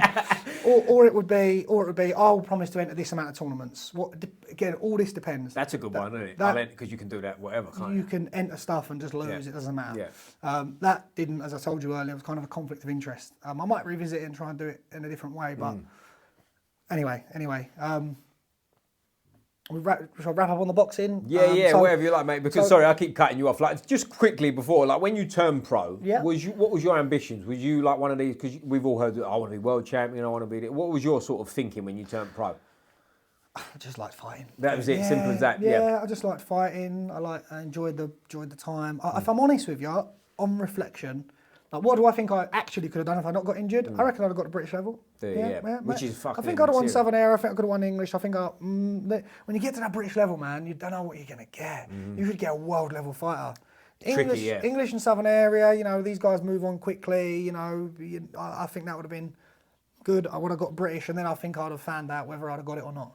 Well, I think, like you touching on there, like Southern Area and English, you can kind of gauge the level of opponent, can't you? Whereas British, it's a bit like you might get sort of an English plus level guy, or you can get someone who's like 2 fights off a world title level, can't you? You just don't know. Yeah. Eubank has fucking boxed a world title, then gone back to the British. Yeah. Like, I mean, people might shit on him, but ultimately, you don't want to fight that cunt for the English title or for the British title. Do you know what I mean? For $3,000. You're 4 bouts in or 5 bouts in, and people don't understand the context of that, but. That's the point that I'm making. Like you can get the right fights and make it work. Get the Southern Air and British, Southern Air and English, and you're still really fucking good because they're fucking hard. Yeah. But the British is different gravy, mate. Right. Like, that's where I think I'd have found out if I'd have had it or not. Yeah. That was very different. Yeah. So that's what I thought I could have done. I didn't really care about it. I just liked fighting. And actually, for young fighters might want to hear this. Ultimately, I had considerably more fun in the amateur game than I did in the pro. However, boxing as a pro changed my life. Right. Changed my life. I was on the tools from I left school until I turned pro. For a period of time, my pro boxing, I was so determined I didn't want to go back on the tools. When I stopped boxing as a pro, one of my sponsors offered me a job as a surveyor. And I've never been back on the tools since. Right. So, it literally changed your life. Literally changed my life. Not one of them stories of like, it changed my life. I've not gone back on the tools ever since because one of my sponsors gave me an opportunity. So, it's not how boxing changed my life. I've got loads of money out of it. It's gave me opportunity that wasn't there previously. Yeah, I got you. And how many pro bouts did you end up having? 7. And what was your finished record? 6-1. 6-1. So good fucking record, isn't it? Yeah. So that's like a proper. The last one's worth watching, to be fair. Is it? Yeah. Yeah. And what was the loss like? Was that because of your hand? Nah, I'd love to use an excuse, but I'm not that guy. I actually did. Fight Talk was who I was doing sort of interviews with at the time. I did a little podcast and all that. I did an interview with them straight after. I was like, no, I'm going to fucking own it. Yeah. Championship mindset, act like a fucking champion. You lost, fucking own it. That's good, that. I like that. It was just a good fight, really. He was doing well in the first round. I remember I clipped him and dropped him in the first round, left hook. We both hit each other. Boom, he dropped enough. And you've probably been there. And because I was on a string of knockouts before, I thought my hands are back now. It's done. It's over, mate. I'm finishing this cunt. No one's hit the floor and not got knocked out after. Like when you put someone down, usually that's it. It's over. It was round 1. I thought there was a 6 or 8 rounder, I think, and I was like, this cunt ain't making it. I've gone back to my corner. I'm like, fuck it. give me another round or so. Coach is like, chill out. And I'm like, just relax. You chill out, yeah. Chill out, bro. Who are you talking to? Who are you talking to? Second round, he was still a little bit. You know, he was a bit rocked still, so I've kind of outboxed him a little bit. Round 3, turned it on a little bit. He's come back now. He's woke up. I think round 4, was it round 4 or 5? I can't even remember. I got the beating of my life. Oh, really? Yeah, he gave me the beating of my life. I literally have a fucking vivid memory. Remember this to this fucking day. He's hit me, boom, and I've blacked out. Like, I've never been knocked out cold, but I've been knocked out, if that makes sense. Yeah, I'm knocked out on my feet. Come back, yeah. It's happened to me twice, actually. Once, my first Eastern County Championships. I'll come back and won that as well. I didn't even go down. I just blacked out and then woke up. Same thing happened now. I blacked out, and as I've come back around again, it's like when you're in a computer game. I can see my fists, can see all my family and friends at the Brentwood Centre. I can hear them all shouting. It's almost in slow motion. This big fucking Gazy's jacked up as I was a big guy. Bang, bang, bang. I can see punches hitting me. Boom, boom, boom. And I thought, fuck, I need to hold on. Go, damn, fuck, what's going on? Where do I go? Slowly, the noise has come back. Slowly, I've got my fucking mobility back. And I'm like, boom, boom. And then the bell's gone. And at the time, it felt like I was in that position for about 30 seconds getting teed off on. In real life, it was like, he's hit me with a hook. And he's hit me with a 3-shot combination. Yeah. At the time, it felt like I was being teed off on for fucking 10 minutes. Right. And then I sort of woke up, I think, in round 5. I think that would have been round 4. I woke up in round 5 and felt like I'd done enough in round 6. I come out of it thinking I thought it was 3 rounds each, but I dropped him in round 1. I thought I'd get the win. Didn't go that way, and I'm like, I'm not a judge. I'm a knucklehead to punch people in the head. So. Yeah. But the way you take it, I think that's how it should be. Do you know what I mean? Whether you won or lost, that's how you should own it, right? Whereas, like, I'll give you an example, Bivol Beterbiev, right? Beterbiev got the decision. A lot of people think Bivol won, right? But if you see his interview after Bivol, you know what I'm talking about, where he sort of goes like, hey, we can't cry about it. This is the decision. It's the game, yeah. And to me, there's nothing worse than someone going, oh, you know, I had this and I had that. Even if it's all true, we just don't need to hear it. Do you know what I'm saying? Yeah. And I just feel like that's... Why'd you lose? He was better than me, I suppose. That's it, yeah. And even if he wasn't, people saw it, right? Yeah. Pacquiao done it as well once. And that's the point. So when I see people go, oh, it was a robbery, I was like, just let people watch it. Just say, like, oh, how'd you go? And just go, yeah, it was all right. Yeah, I didn't get the win. Here you go, have a watch. And then leave it at that. There you go. That's it. And another thing that comes to my mind, I didn't mention it earlier, is like, for anyone who doesn't know, a pro boxing glove, it ain't there to protect his face, is it? It's more to protect your hand. Like, it's a fucking weapon. If anyone's ever had one on their hand, the first time you grab one, you go, that can't be fucking right. They barely fit. Yeah, that can't be right. Like, rock hard bandages on. They're rock hard, and they put these fucking little... What people sometimes confuse now, I had this conversation the other day. MMA gloves, they go, they're 4 ounce. Boxing gloves are fucking 8 or 10s or 6, whatever they use. I'm like, yeah, but what you got to understand is it's not 8 ounce of knuckle padding. No. The weight is all round here. The padding is the same as the MMA gloves. The padding where your knuckle is exactly the same. It's not harder, to be fair. Like, a boxing glove's fucking hard, man. A pro boxing glove. I've never fought in one, but like I've had them on my hands and done pads and stuff, and you go, what the fuck? The padding is not there to protect the fucking face, mate. Like, here's a good analogy someone said to me. What's worse, bare knuckle or glove boxing? Don't get me wrong, bare knuckle guys, you fucking double hard cunts. I get it. If I told you to punch that wall as hard as you can, and you did it bare knuckle, you'd hold back a little bit. If I put a boxing glove on you and said, do it again, you wouldn't think twice about pummeling that wall as hard as you can. No, exactly. Because you've got a full sense of security. Yep. So when you punch someone in the face, anyone that's ever punched someone bare knuckle, not that I'm fucking advocating punching people in the head with no gloves on, as in street fighting. Yeah, go and try it. Go and punch someone in the head. Punch someone in the head without a glove on, and I promise you, you ain't going to be doing it too many times. No, of course not. Because your hands are going to be fucking mashed potatoes in no time. Yeah, of course. With a glove on, you've got a little bit more... You can put a little bit more into it. And there's also more weight on your hand. Ended his career from bad hands. But it's also more weight too, right? Put 8 ounces in your hand and punch versus not have 8 ounces. That's a heavier blow, isn't it? Like, gloves were brought into boxing to make the fights more exciting, right? Because people, the old bare knuckle days, they'd stand in front of each other and nothing had really happened, which is why they brought them in, right? It went 4 ounces, 6 ounces, and now I think heavyweights are 10s, aren't they? Do you know what I mean? It's like, it's for the excitement of the crowd, isn't it? You know, you can't be Mayweather style and it's slipping and sliding and catching them. If you're bare knuckle, it just doesn't work. You get clipped too much, innit? Yeah. Of course you do, yeah, exactly. And like where you said bare knuckle, like it's cuts, isn't it? Like if you see bare knuckle fighters, cuts quick. They cut quick. I did a shout out Pasha Rafi, Cyrus Rafi, his name. We did a podcast 2 days after he had a bare knuckle fight. And the worst thing was his hand. I kept fucking up. I kept going, my mate, and shaking his hand. He was like, I told you. I've already told you. I was like, yeah, exactly. But his face was like, looked like he had a fight, but he said that wasn't bothering him. No worse than the glove fight. It's the hand was like... I think they get cut a lot. Yep. Listen, you've got to be brave to do that as well. Like, any combat. Even Jiu Jitsu, like you're not getting punched in the head. It's still that nervous feeling, isn't there, beforehand? Do you know what I'm saying? You're still going into... Not quite the same, maybe not the best example, because being in a boxing So change room. I feel like boxing helped me in my early jiu-jitsu matches. Right. Yeah. Of course it does. I felt like 100%. I was 100%. like because I boxed pro as well, Yeah. and Brentwood Centre there's a few thousand people there, Yeah. I suppose. I used to love that. And then you go into jiu-jitsu, there's 8 mats, there might be 700 people, Yeah. 7 of them are looking at you, every other country's just watching their phones, watching their mates. There's also 2 8-year-olds on the mat over there. Do you know what I mean? Do you know what I mean? It's a there's different black vibe. belts, like I'm fighting as a white belt masters level. Who's watching me? No one cares. Yeah. But I'm looking across the mat at the kids I'm fighting, he's like... Yeah. So my first few jiu-jitsu matches, I was rubbish. I bum rush them because they looked terrified. Yeah. But that'll work, right? Especially It did white work. belt. That'll I remember definitely my first one. I did it after about 6 weeks of training. Might have been 8 weeks. I got this cunt in a fucking headlock. It weren't even a guillotine. Like a bully boy headlock, yeah. It was a bully boy headlock. And I kind of suplexed him. Yeah. Boom! He didn't tap, so I twisted around, suplexed him again. Good on you, yeah. Did about 3 or 4 times, and he was like, oh, I'm not getting That's that. enough, Tapped yeah. out. And I was like, But just being a fighter will go a long way too, because again, what did you say? You go in the Masters division, like when you start, you're a white belt, right? Masters division. You fought in Thailand against a load of lunatics, and fucking, you've been a pro boxer, good amateur. It's a different to some bloke who's in his master division, he works in an office, he's never had any combat experience. Like, in a lot of ways, it's not really fair, is it? Do you know what I mean? Even though, do you know what I mean? This is the journey of my judo career. We can circle back round to that, but I got injured last year doing my jiu-jitsu. I had a bad neck, so I started doing a bit of judo because I could do it more control. Funny enough, I was doing MMA for a lot of the year last year as well because I weren't getting cranked. Right. And I weren't getting hit too much because I'd done so much boxing, I could quite easily stay out of trouble striking. I'd done Thai boxing, I could defend the leg. And I weren't getting cranked doing the MMA. So I did a lot of judo.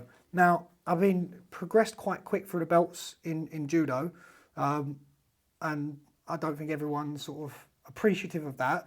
But what some of the guys that have said is, okay, let me paint you a scenario then, right? There's some geezer, he's 35 years old, starts judo 6 months ago, goes in his first tournament as a yellow belt. Rich started judo a year ago, goes on a tournament as a yellow belt. Now this 35-year-old who started judo 6 months ago fights Rich, who also started judo 6 months. Is that a fair fight? Yeah. Is that a fair fight? Probably not. It's not. I did my first tournament 3 weeks ago. Right. And there was 2 guys there probably my age, a few years older, maybe 40, maybe 45, and a few lads that were 18, 19. And the difference in the attitudes, the energy I can feel from them, it's just not the same. No, it's not. And also being 35, if you're just a guy who hasn't lived a lifetime of doing what Off you're the doing. sofa. Like, I'm Off not the sofa, mate. Yeah. Like I went to a wedding a couple of years ago. Now I won't call out any of the boys, but you know who you are. Like some of the blokes I went to school with was at this wedding, and some of them looked like they could be my dad, right? They look like they've never done anything in their life. You know, I don't know how much they weigh, but you know what I'm saying? Like, it goes back to what you said. If they go into a jiu-jitsu tournament with someone who's got your background, you can weigh the same. You can have the same level. None of my jiu-jitsu was good. I'm not claiming my jiu-jitsu was any good at the time. But it doesn't have to be, does it? Do you know what I mean? Your physicality and just the mentality behind that level, it. doing at a white belt masters level at the time. Yeah. No one's really got any skill. No one's really got any skill. Until when you get your blue belt, it doesn't matter what division you're in, masters, what they know some stuff. Of course they do, yeah. Those And are blue white belt's a belt. tricky belt too. I've had this conversation with many people. Like, when I was a blue belt for 5.5 years. Now, however good I was or wasn't, in 5.5 years of consistent training, I've made strides, right? So, like, compared to the day I got my blue belt to the day before I got my purple belt, there's a big difference there, isn't there? Do you Not know all what I'm belts saying? are the same. That's of course they're not. No, that's exactly. And it's not about me being good or bad. It's just like the same person training for that long. There's a massive window of time there, isn't it? Do you know what I'm saying? Like, if you're turning up at a tournament, like how many times, you've probably seen it already, you go to a tournament at blue belt gets a purple belt on the podium, and like someone's having a blue belt first tournament, they've got their blue belt 3 weeks ago. That's not fair either. People don't know the game, don't know that. No. Like, there was a guy, goes to Havering actually, Greg, shout out Greg, nice guy. He got promoted. He signed up to a tournament. I don't think he told the coach that. Coach promoted him to blue belt about 5 days before his tournament. And then he's like, I ain't got the heart in me to go into white belt now, knowing that I'm a blue belt. So he No, you can't do that. So he upgraded himself to the blue belt and entered a blue belt tournament Yeah. on 5 days after getting his blue belt. And to be fair to him, I think he did, if I'm not mistaken, he did no gi and gi. And in the gi, I think he got a silver medal or even a gold medal. Yeah, bow and arrow chokes and one. So bow and arrow choke and all, that's no joke. Fair play, mate, That's a tricky move. That's not a meathead move, So, but it's all out there, isn't it? Like, if you go to tournaments too, and this goes for boxing, probably, not more, but as much, definitely, like gym warriors, right? How many times you've been in boxing gyms where you see someone sparring and you go, fuck me, who's that guy? And like, he pings right off in I won't mention it, I don't know his name, but forget it. I boxed a guy and I beat him on a unanimous decision, quite comfortable. But I'd sparred with him about 5 weeks before from a different club. And when I say ping my head off, if you'd have watched it, you'd have gone, them two kind of about together. Like, he's going to fucking kill him. But come fight night, it was like, he melted. I couldn't agree more. Couldn't agree more. There's so many fighters that I see And I'm like, man, you do everything wrong. Everything wrong. Other guys are absolute superstars, but they fall apart on the day. Yeah. They fall apart. They can't handle the day, and that makes a big difference. And it's not. I don't even think that comes with experience always. You can gain it with experience, but part of it, I think, some people just liven up on the day. They do. When yeah. the day is there, they switch it on. Yeah, that's true, and it's mad to see as well, because like I'm sure there's guys at an elite level that do. I don't think they know they're doing it. No, I don't think they know they're doing it. I don't. Well, here's what I think. I wonder too, where some of these guys, they look at it like, today's training. I don't care. I'm learning from this. I know you're beating the fuck out of me, but whatever, because I'm not really trying. I'm just kind of playing a game and learning whatever they're learning. And then fight night, it's like, we're keyed in. Do you know what I'm saying? Like, I know it's different, but like you hear about footballers, don't you? It's you a hear psychological about, thing again, mate. Yeah, you hear about like Eden Hazard or Ronaldinho. I think probably better. I don't watch football, mate. We'll come on to that. Yeah. But Ronaldinho, they said about that, like one of the best players. I think it was what's his name? Something Prince Boateng. Someone might be able to help me. He played with Messi and he played with Ronaldinho at different times, different clubs. And he said how Messi was a professional and did this and did that and blah, blah, and was great. He said Ronaldinho turned up to training, fuck about, he'd stay up till 3 a.m. playing bongos with his mates in his room, drinking, didn't give a fuck. He said, but when he was switched on, he was the best player that's ever touched the football. But there's two ways you've got to look at it. And again, it's psychological, right? You make it your life. That fucking tournament is my whole world. You've put it on a podium now. Yep, you're prepared. Yep, you're sharp. Yep, you know what you need to do. But it's on a podium now. It means everything. You put so much into it. It means everything. But if you go, got a tournament next week. There's no pressure. Doesn't matter. Yeah. I sometimes say to people, sign up last minute. Sign up 5 days before, because then there's like, it's a last minute comp. You've given yourself an excuse to lose. So there's no pressure. Yeah. Not an excuse to lose and then lose and go, I lost because of the week's notice. Don't do that. No. But in your own mind, if it's too much pressure for you to give yourself 3 weeks, 4 weeks, 5 weeks notice, don't fucking do it. Don't tell yourself you're going to compete. Go, I feel fucking good this week. Fuck it. Is there anything on next week? Yeah. Do it like that. And you can do that with Jiu Jitsu all the time, can't you? I feel like the best bout I ever had as an amateur, I walked in the gym on a Sunday morning and I was told I was boxing on the Monday night. You know what I mean? Like, what are you doing tomorrow night? I don't know. You're boxing. Like, those are the days. You walk in, check the board. You ain't got time to be scared, have you? You're just like, fuck, all right then. Do you know what I mean? Prepared, exactly. It is what it is, isn't it? But like, when you go from boxing to Jiu Jitsu, I'm assuming, was there an element of, whatever, I'm just doing a tournament, I'm a pro boxer. Was there an element of that? Do you know what I'm saying? Like, in terms of relaxedness and carefree. I don't know. I didn't go in it with an attitude of, I've done this.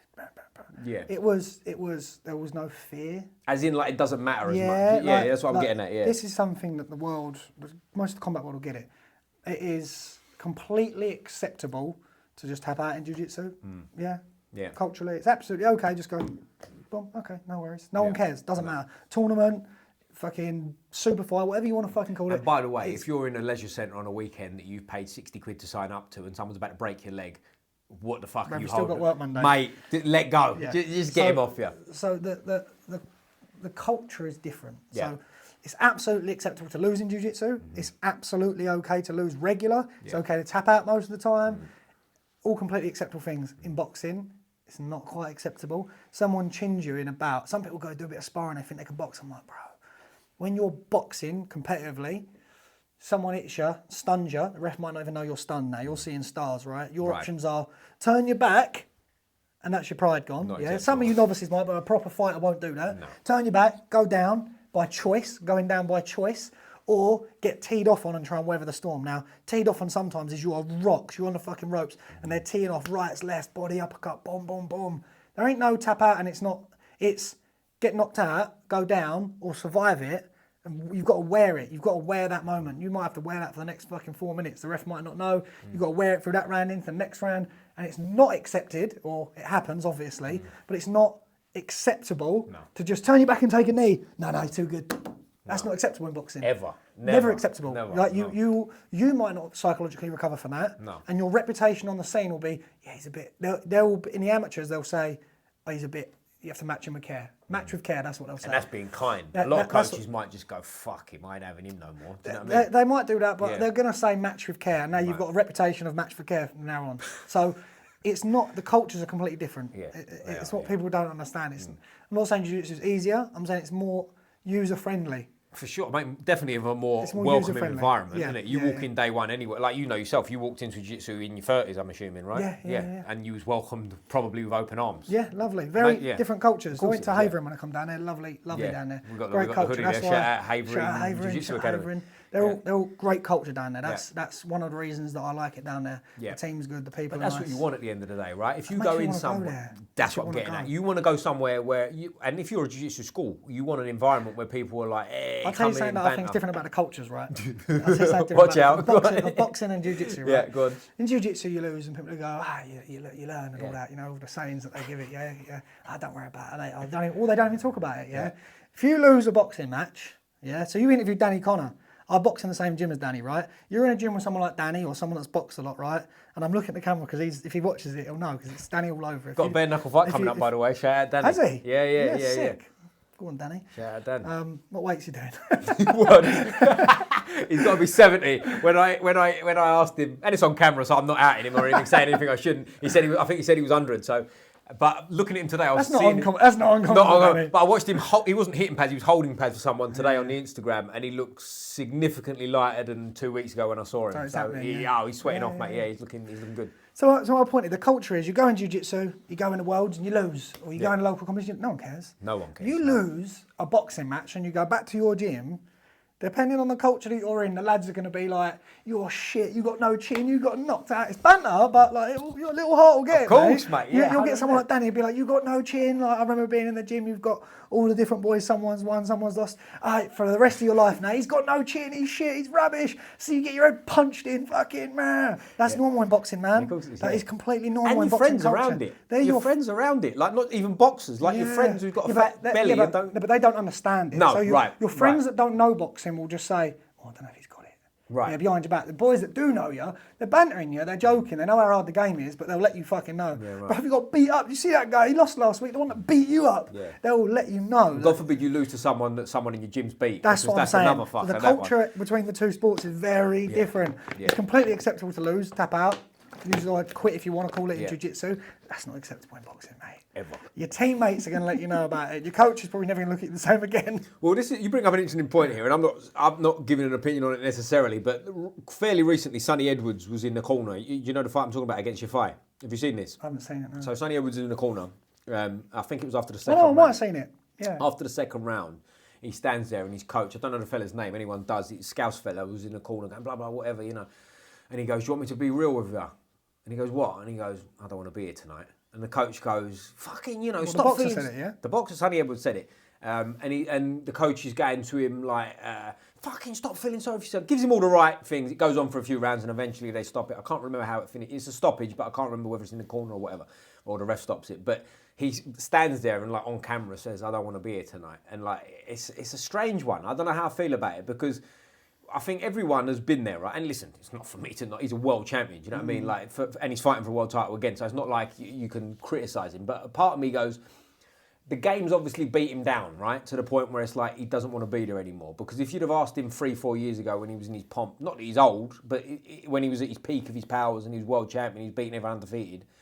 I can't see he'd have ever said that. Do you know what I mean? So I guess what I'm getting at is what has happened in that time. Do you see where I'm coming from? Like something's changed in him. There could be a lot of things happen. Like if he's already achieved everything he has, and he's been like, kind of took it just to find out if I still wanted it. Or he could be burnt out. Leave the fight in the gym. Like in your mind's a little bit like, you're not, kind of in the corner thinking, I just want to get this one fucking done. And it might just be he's a one-off burnout, as in, you've got too much on your mind, done too much physical exercise, too much mental stuff going on, and you have a little burnout, like for like a week or so. I get it sometimes, and you're flat out. Maybe he was just having a bit of a downtime and not feeling it. I don't think it's unacceptable to say that in your corner. Right. That's supposed to be a place where you need to be able to communicate during a fight. I should know my fighter well enough, and you should know your fighter well enough to know that the fighter goes. You'd have to look at it multiple different ways. You know your fighter, right? You've got a fight as a bit of a monster, and they're like, oh, I'm not fucking feeling today. They go, what do you want me to fucking pull the fight? You want to get out of the ring? You done? You done? If you're done, we're done. That's fine. It's absolutely fine. There's other fighters, they say it and you're like, I'm not giving you the choice, you're out. Done. Yeah, so right. I don't think it's a bad thing to say that oh, I'm not feeling it today. You've got to be honest with your coach. If your coach don't know how you're feeling, how can he help you? You have to, yeah, that's true. If it's round, I don't know what round it was, he goes, all right, we'll coast through it then. Don't get involved, because if you're not feeling it and you start getting involved in a tear up, you get yourself hurt unnecessarily. But the coach could say, I tell you what, then get on your toes, put your hands high, get on your toes, jab, move, just fucking get on your toes. Let's see it out, win or lose. Don't get yourself unnecessarily hurt. Don't, if it's round 10 of a 12, no point just accepting a loss and pulling out if you're in no danger, but also no good going out there and engaging heavily and getting knocked out unnecessarily. If you feel they've still got it in them, get on your toes and try and we'll coast out a loss if we have to, rather than quit. Or if it's at the end of his career, he might just say, on the stall, mate, I'm done. No mass. No mass, If that is, I think it's subjective to the fighter, the coach, the scenario, how many rounds are left. But it's an interesting point. The thing that struck me straight away was like, it's a tough spot for the coach, I think, isn't it? Because it was after, I think it was after 2 rounds. And like the coach... Oh, was it after 2? After 2. So it's early. So there's something going on there. Like obviously like pre-bout, you'd imagine, right? Because he didn't get smashed. He wasn't getting put down 7 times and like one of them bouts. Something else is going on. Something else is going on there. And like to me, like the coach has done the thing of like, stop feeling sorry for you, which you'd expect to. But it's a tough spot for the coach, isn't it? Because what's the coach do? If he goes out and gets flattened in the next round bad and he's in a bad way, he's told you don't want to be there. Being in the corners is a tough job, man. I think there's a lot of coaches as well, and I'm not calling people out, that are not good cornermen. Like, you can be a good coach, but not a good cornerman. Yeah, not a good trainer. It's a different thing, isn't it? I think they're different things. I think you can teach someone to box, but not be good in the corner. Some coaches have only got, come on, move, you can back in. Some coaches have only got that.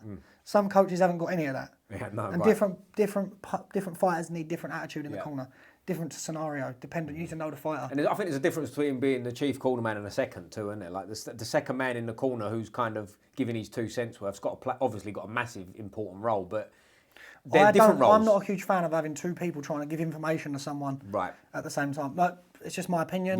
I don't want to be going out there, especially if you're in a hard, busy fight, punches flying left, right and centre. There's a lot going on. You've been stunned a little bit. You're not all fucking there sometimes. It happens. You sit down. This cunt's giving you information, he's giving you information, he's saying jab and fucking slip to the left and roll under, watch his foot, and he's saying fucking box back. Guys, fucking give me my minute's rest. Let's relax. What am I in danger of getting knocked out by? Fucking left hooks. Well, it's hard enough anyway, isn't it? Like I'm talking about the lowest possible level of amateur boxing on a club show where you're stressed out, coaches give you, and he's gone to spit that in the bucket, you swallow it, and he goes, where's the fucking water? The whole thing's like, wow. So but I think that is a skill of the coach to get the boy to calm down in the corner. Right. I went for a transition as an amateur, and I was just sitting in the corner, like, get my water, and my coach, Charlie, his name was at Chalverdon, he used to be like, all right, sit down, let's just fucking relax, fucking chill out, relax. Put your arms up, and we got into relaxed style, being relaxed in the corner, because he'd be like, oh, fuck it. Some coaches make you sit like this in the amateurs, put your gloves between your legs, put your arms up on the ring if you want, sit back, fucking put your arms behind your head, chill out. Get up 10 seconds early, have a mooch about the ring. Relax. That's cool, There's no rush. That's what the fucking... Well, a minute is a short time, but it's also a long time, isn't it? You've got time to stop, calm down. It's short for the boxer, it's long for the coach. It's short for the coach as well. It's 1 minute, 1 minute. But the coach is in control of that 1 minute, and the coach should be managing that time. And you can afford to take 15, 20 seconds to chill your boxer out. You should take 10, 15 seconds to relax. 10 seconds of information, bit of water, get up, and then... To re-establish where you are in the ring and get your equilibrium back going again. I believe that that's the way to do it. It's only my one. Everyone's different. I personally think that is the right way to do it. Yeah, it's got to be keeping your boxer calm. Whatever calm looks like for that boxer. For that boxer is different. I think the boxer's got no control over how that minute goes. No. As the coach, it's your job to utilise that 1 minute. It doesn't mean utilise it in trying to throw 10 tennis balls and think you're going to catch all 10. If I throw you 10 tennis balls now, how many are you going to catch? 1, maybe 2 if you're fucking sharp. In the corner, you got 1 minute. I was going to say 3, but never mind. I mean, you never know. Use 3 there. But there's only so much you can give them in that minute. It's your job as a coach to manage that 1 minute, make sure what information you give is digested and absorbed, and then action the right way. That's it. Sometimes it's no information. Sometimes information is you need to just fucking chill the fuck out. Or move more. It can be simple. But all coaches are different. Some coaches will be like, I wouldn't listen to that cunt. I need to be fucking told off. Fine. Don't employ me. But when you was coming like to the end of your career, was it a gradual like my hands are getting bad, or was it like my hands are fucked now, I can't fight no more? I am pretty bad from the start. Was I just that right? chose to ignore it because Yeah. young and stupid, sponsors and tickets were going well. I could fucking shift 150, 200 tickets and Which is a massive deal. We've glossed over that a little bit throughout this, and we've said that a few times. But like some people, like they sell 20 tickets, and like I don't think they do it right. There's elements of what's going on, right? A lot of fighters, like, and I've spent periods of time trying to help fighters, but they don't digest what I'm trying to give them. Like if I say to you, right, you're like, all right, I want to get good big biceps, and I say, right, do a bicep curl. You do one bicep curl, and then do another one a month later. It's not good enough, mate. Do it consistently. Right. Part of being a pro, MMA as well, I'd imagine. Selling tickets is a big part of it. Sponsorship is a big part of it. Yeah.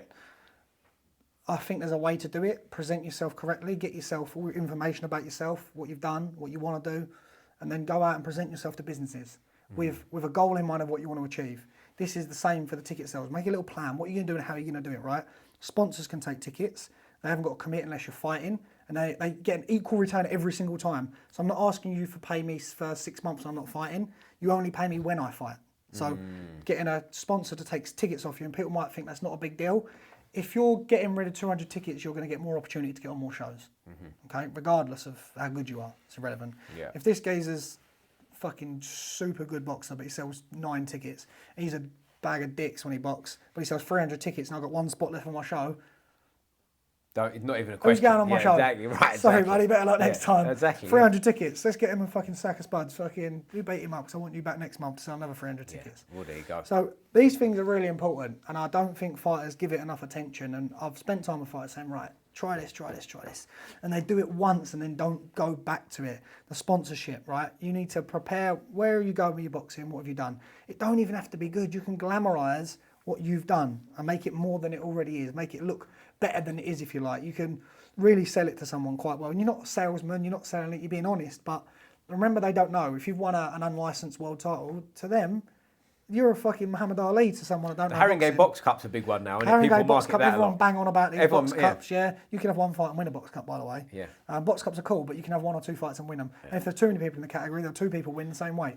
Yeah. I don't know if they still do it, but they used to do that. Yeah, they obviously definitely do that. Yeah, of so, like 2 winners in the same weight division, same category, same but everything. But these cunts don't know that. No. So you can use this. And I don't think people utilise this stuff enough.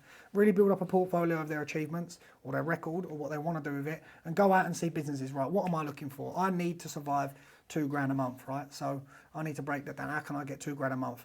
Don't go into your local fish and chip shop or your local kebab van and say, excuse me, mate, can you give me $2,000 a month? And I'll put fucking best kebabs on my t-shirt that one person's going to see once a year when I fight. Yeah. And I'll mention you in an interview that 150 people might see. Yeah. They're not going to give you $2,000 a month. They can't afford that. That's not fucking practical advice, is it? But there's 2 ways you can do this, right? You can write down all local businesses that you think are appropriate, or look at all the other fighters that have got sponsors. Scaffold companies, bricklaying companies, marketing companies, tattoo companies. Look at all the sponsors on other fighters, right? And I'll use scaffolding companies for the example here. So now you know that there's more than one fighter on the roster here that's got a scaffolding company, right? You can find common denominators. I'll look at 20 fighters that have got sponsors. Of them 20, 9 of them have got scaffolding companies or building companies sponsoring them. So the building game's a good option, right? Because there's a common denominator there. Now I'm going to look in my area, all of the building companies in the area. Now I've got a list of 150 building companies in the area. Use bricklayers, for example, right? There's 150 bricklayers in the company, in my area. Now I'm going to approach every single one of them and say, right, I'm a boxer. This is what I've done. This is what I want to achieve. But for me to give it everything, I need support financially. A bricklaying company might be able to afford to give you £500 a month. That's fucking half a week's wage for one brickie. A local chip shop ain't giving you £500 a month. They can't afford to do that. Right. So think practically about who you approach. And then don't just write an email out and then send it to 150 people. It's not going to work. Mm-hmm. Sometimes you might have to go out and see them and say, right, how you doing? I'm a local boxer. All I'm trying to do is just spread the word, let people know I exist. You know, here's a fucking leaflet or my card, you know, check out my Instagram or whatever you want to do. Find your best fucking video on Instagram and let them know you fucking had 70,000 views. I boxed on a show with David Price. Yeah. So I had hundreds of thousands of views because David Price was on it. Yeah, right. But they were watching so when I go and screenshot my fight and it's got 300,000 views, or 1 million views because David Price is on in 2 fights' time. He don't know that. I'm like, look, 1 million people watch my fight, bro. I've screenshotted it. Look, right there. You can see it on YouTube. You can use that stuff. Yeah. The first time you sing, you might just introduce yourself and then pass back around and go, I'm fighting next week, just so you know. Mm-hmm. And then you do this route once a week, right? You're going to see fucking Dave the Bricky, Pete the Scaffolder, fucking Steve the Tattooist. You're going to do this route, right? One of them might eventually say, oh, fucking, you know, see. You can do a hard sell. You go straight in and say, look, you know, I want this. This is what I'm trying to achieve. Can you help me? Or you can say, I'm fighting next week. Just so you know, you're buying 10 tickets for all the lads. You know, you could sponsor me and get us spot on my shirt for 15 tickets. So you're spending the same amount of money, but you're getting a thing here. And then boom, they've committed. They were buying 10 tickets anyway to see their mates. All you've now done is got them to commit every time you fight, which is now 10 tickets you ain't got to worry about every time you fight. Right. You could have 10 of them on the back of your shirt, boom, 100 tickets, done.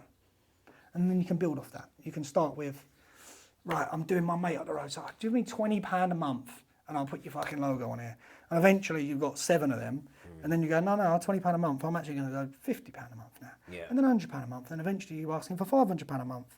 And you do get to a point where you feel a bit bad. Like, I had sponsors that were paying a salary, if you like, to me, and then I have people that I knew that would say, oh, Rich, I'll sponsor you, I'll buy you a pair of gloves and all that, and I'm be like, oh, I'm really sorry, man, I can't. Like, I'll give you a shout out of some sort, but I can't really knock matey off for matey. It doesn't really work. I had a scenario actually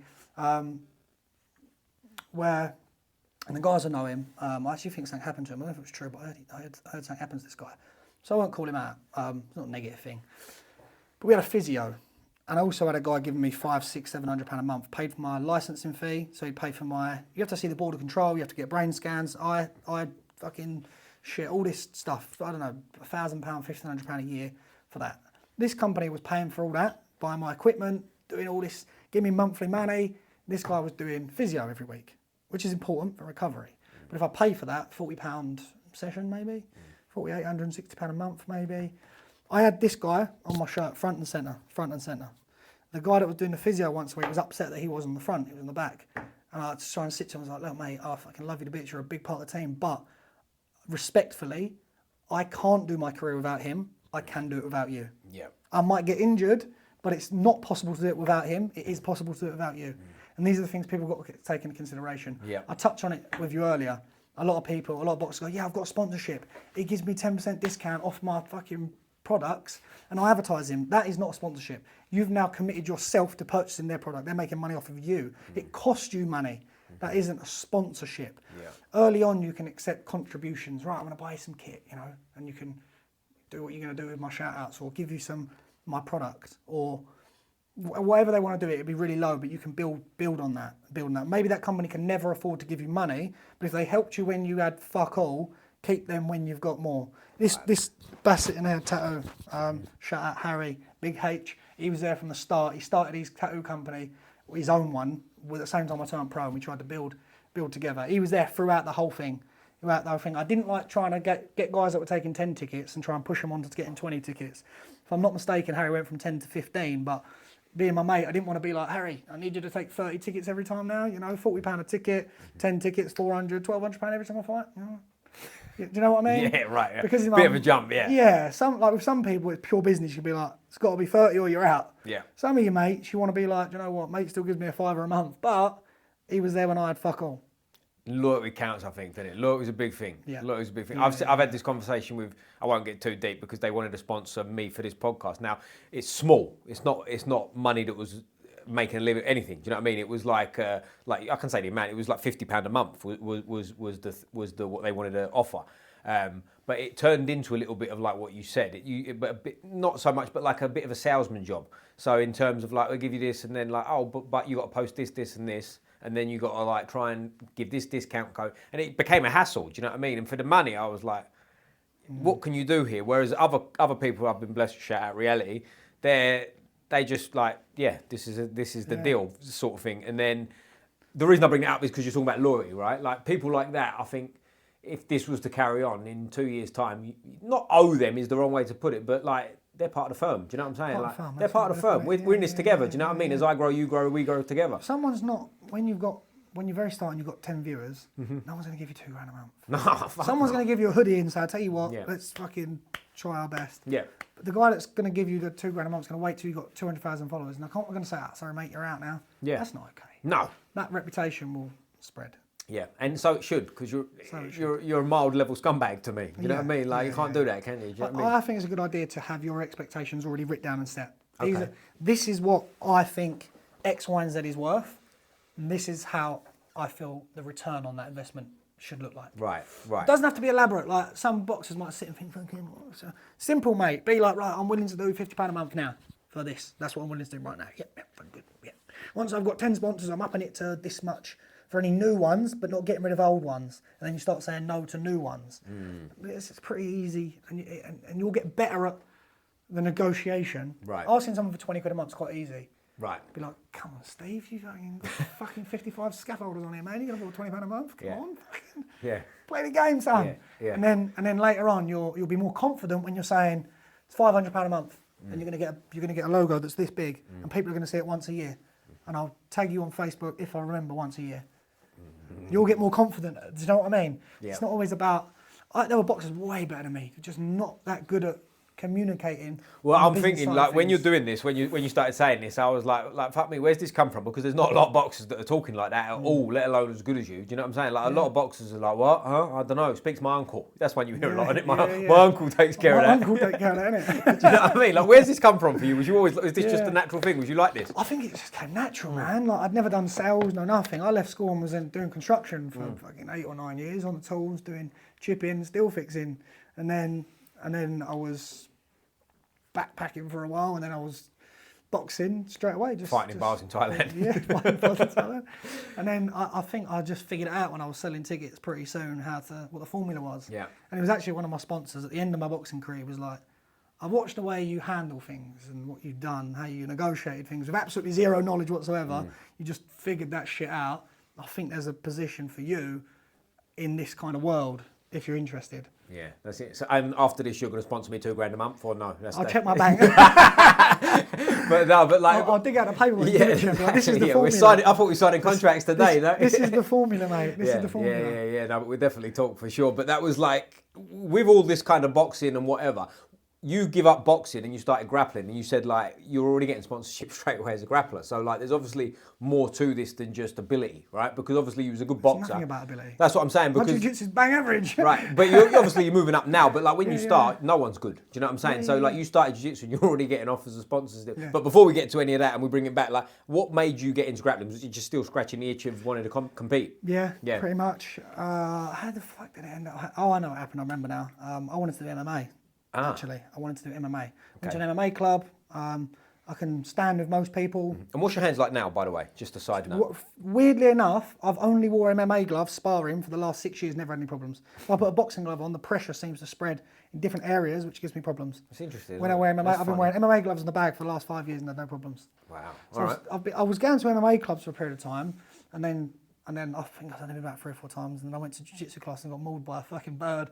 It was about 60 kilos. Not really mauled, like, do you know what I mean? You don't know fuck all, do you? No. You're on the mount and you're That's what like, you get. what the fuck am I going to do? I'm stuck. Yeah. And then I thought, hold on a minute, before I consider this, I need to learn how to do some of this fucking ground karate shit. Yeah, ground karate. Mexican ground karate. Ground karate. So then I ended up going to Havering and pretty quickly just loved the people there, loved the environment, really enjoyed what I didn't know what I was doing, and just didn't go back. I did go back because I've been back now for the last year or so doing a bit of MMA. But is this still on the cards? Is this MMA thing still? This is a side story. It's an itch that I've been sort of romanticising about scratching for a very long time. Okay.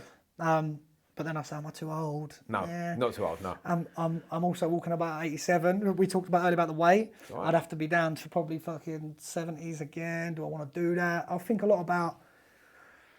I like cutting my grass on a Saturday and drinking a beer, do you know what I mean? But it depends what you're going to do. For your first one, you know, you could definitely fight. I do an ultra white collar MMA match. I think that's a bit moody, that one. That's fucking, you turn up to ultra white collar and people I'll say that to my mates. I go, yeah, I'll do an ultra white collar. They're like, shut the fuck up. You can't do that. Well, I'm a novice. I've never done MMA. You've done everything else. Exactly. Yeah, but also, like, your first one, you could definitely do 77, couldn't you? Do you know what I mean? Yeah, like for a day first before weigh-in. Yeah, you could do 77 without too much stress. It does take commitment to get down to. I'm a greedy cunt, man. I'm very greedy. Yeah, but it's like you said, you know what it's like when you commit to something, it's easy. When you're in, you're in. When you're in, it's easy. If you decide you were going to have a fight in 3 months, you know, you'd kick in. When you're in, that's you're easy. in. You're in, you're in. Yeah. It's something that I don't want to take off the cards. Not that I'm trying to push you into it, but like, listen, there's 2 ways to look at it. I'd like to have my own gym one day and not do the job that I do now. Which is fantastic. So we get to work from home, and here we are in the daytime doing this. I was going to say, you've made it now, mate. You're going to squeeze the neck. You know what I'm saying? This is life. So I would like to have my own gym, and I feel like to build my CV, there'll be something I'd like to add to that. Yep. And experience, man, just to itch the itch and all that. Mm-hmm. Yeah, I think that's good. There was a time when I thought about doing the bare knuckle, but I walked away from that pretty swiftly because of my hands. It seemed like a terrible idea. You hit someone with the left hand, that's it. You got one broke hand. You hit me the other one. Now you got 2 broke hands and 6 rounds to go. Terrible idea. It depends what you're getting paid, right? If someone's offering you enough money. I don't really do it for money. No, I just do it for the fun of it, really. Right, It wouldn't be for the money. My job pays my bills. I don't need to do it for that. Good position to be in, isn't it? Yeah, any competing would always be for fun. Yeah. To do the MMA is just, it's more realistic than bare knuckle, probably, because of my hands. Right. But you're also clued up on the sponsorship, so if you do MMA, you're going to make some money. I'd sell tickets. I'm saying. I would envision that the majority of my sponsors would probably be back in. Right. Oh, wow. Okay, that's cool, isn't it? That's a nice position to be in. Fuck me. Advanced FM, which was one of my main sponsors, I'm 99.9% sure that he would jump back in. He's offered to sponsor me in the Jiu Jitsu, by the way. Fucking you have to give me his number, see if I can sweet talk him. He's a good guy. He's always been a big fan of mine. Harry probably would. I'd advertise Harry anyway because he's my mate. Who else was there was a club used to be in Brentwood. He used to sponsor me. He was really good. Used to take tickets off me. A taxi firm up the road used to take tickets off me. Oh man, so you've got sponsors falling at your ass, haven't you? You're flying. I kind of can't remember them. I used to make a banner with all of them on it, and I used to rack them off. I used to be like, right, this guy, that guy, this guy. I don't fully always remember him. JAC Construction sponsored me for a period of time. He was good. It was a short period of time, but he was really fucking helpful. Yeah. Good financial contribution. CLM Floors at the time, which is UK Floorland now, he was pretty good. He was a good friend of mine. So yeah. So it was all kicking off. But sorry, I cut you off, mate, before we was talking about... Sorry. No, I do it all the time, mate. I forget back to my old mode. Shout out Big Steve in the booth. Yeah, to my sponsors. But like, if you when you started grappling, like, take us through that, because that's an interesting one for me. Because like, we did it a little bit. Like, I got into grappling early. I didn't box at the level you did or anything. But say I came from boxing and went to grappling, so I kind of know the path a little bit. Like, tell me how you got into it and what went on when you started. So I went to do a bit of MMA. Realised that the ground game is necessary, super necessary. I think I probably just researched online, found Havering, went down there. Team's really welcoming there. All the guys there are super nice. Just kind of, I suppose, like anyone, it's hard to really nail it. It's just super addictive, isn't it? I went there and my mind was right. I'll do this for a few months and go back to MMA, and then kind of side hustle that and I'll do this. But just didn't. I ended up doing a few competitions of jiu-jitsu. The lifestyle. I got kids and a wife and dogs, and I thought boxing consumes your time and your life. This jiu-jitsu stuff, I can kind of live a life whilst also competing, scratches the itch a little bit, not too overwhelming. Going from boxing in front of a few thousand people to going on, there's maybe 700 people in the whole room and they're spread out amongst looking at 9 mats. Yep. It was almost like one of the competitions I did the Brighton Open. Okay, I went there super early, weighed in, they went to sleep for a few hours and then woke up and competed. So they're quite casual, do you know what I mean? To me, they're quite casual, but also somewhat itches that itch of competition. If I don't have competitions, I get lazy, I get fat and I start eating food and being a slob. So part of the reason I like to compete because it keeps me sharp, keeps me a reason to keep fit. I can't just go gym, lift weights and eat well. I'm like, for what reason? For what reason? Right.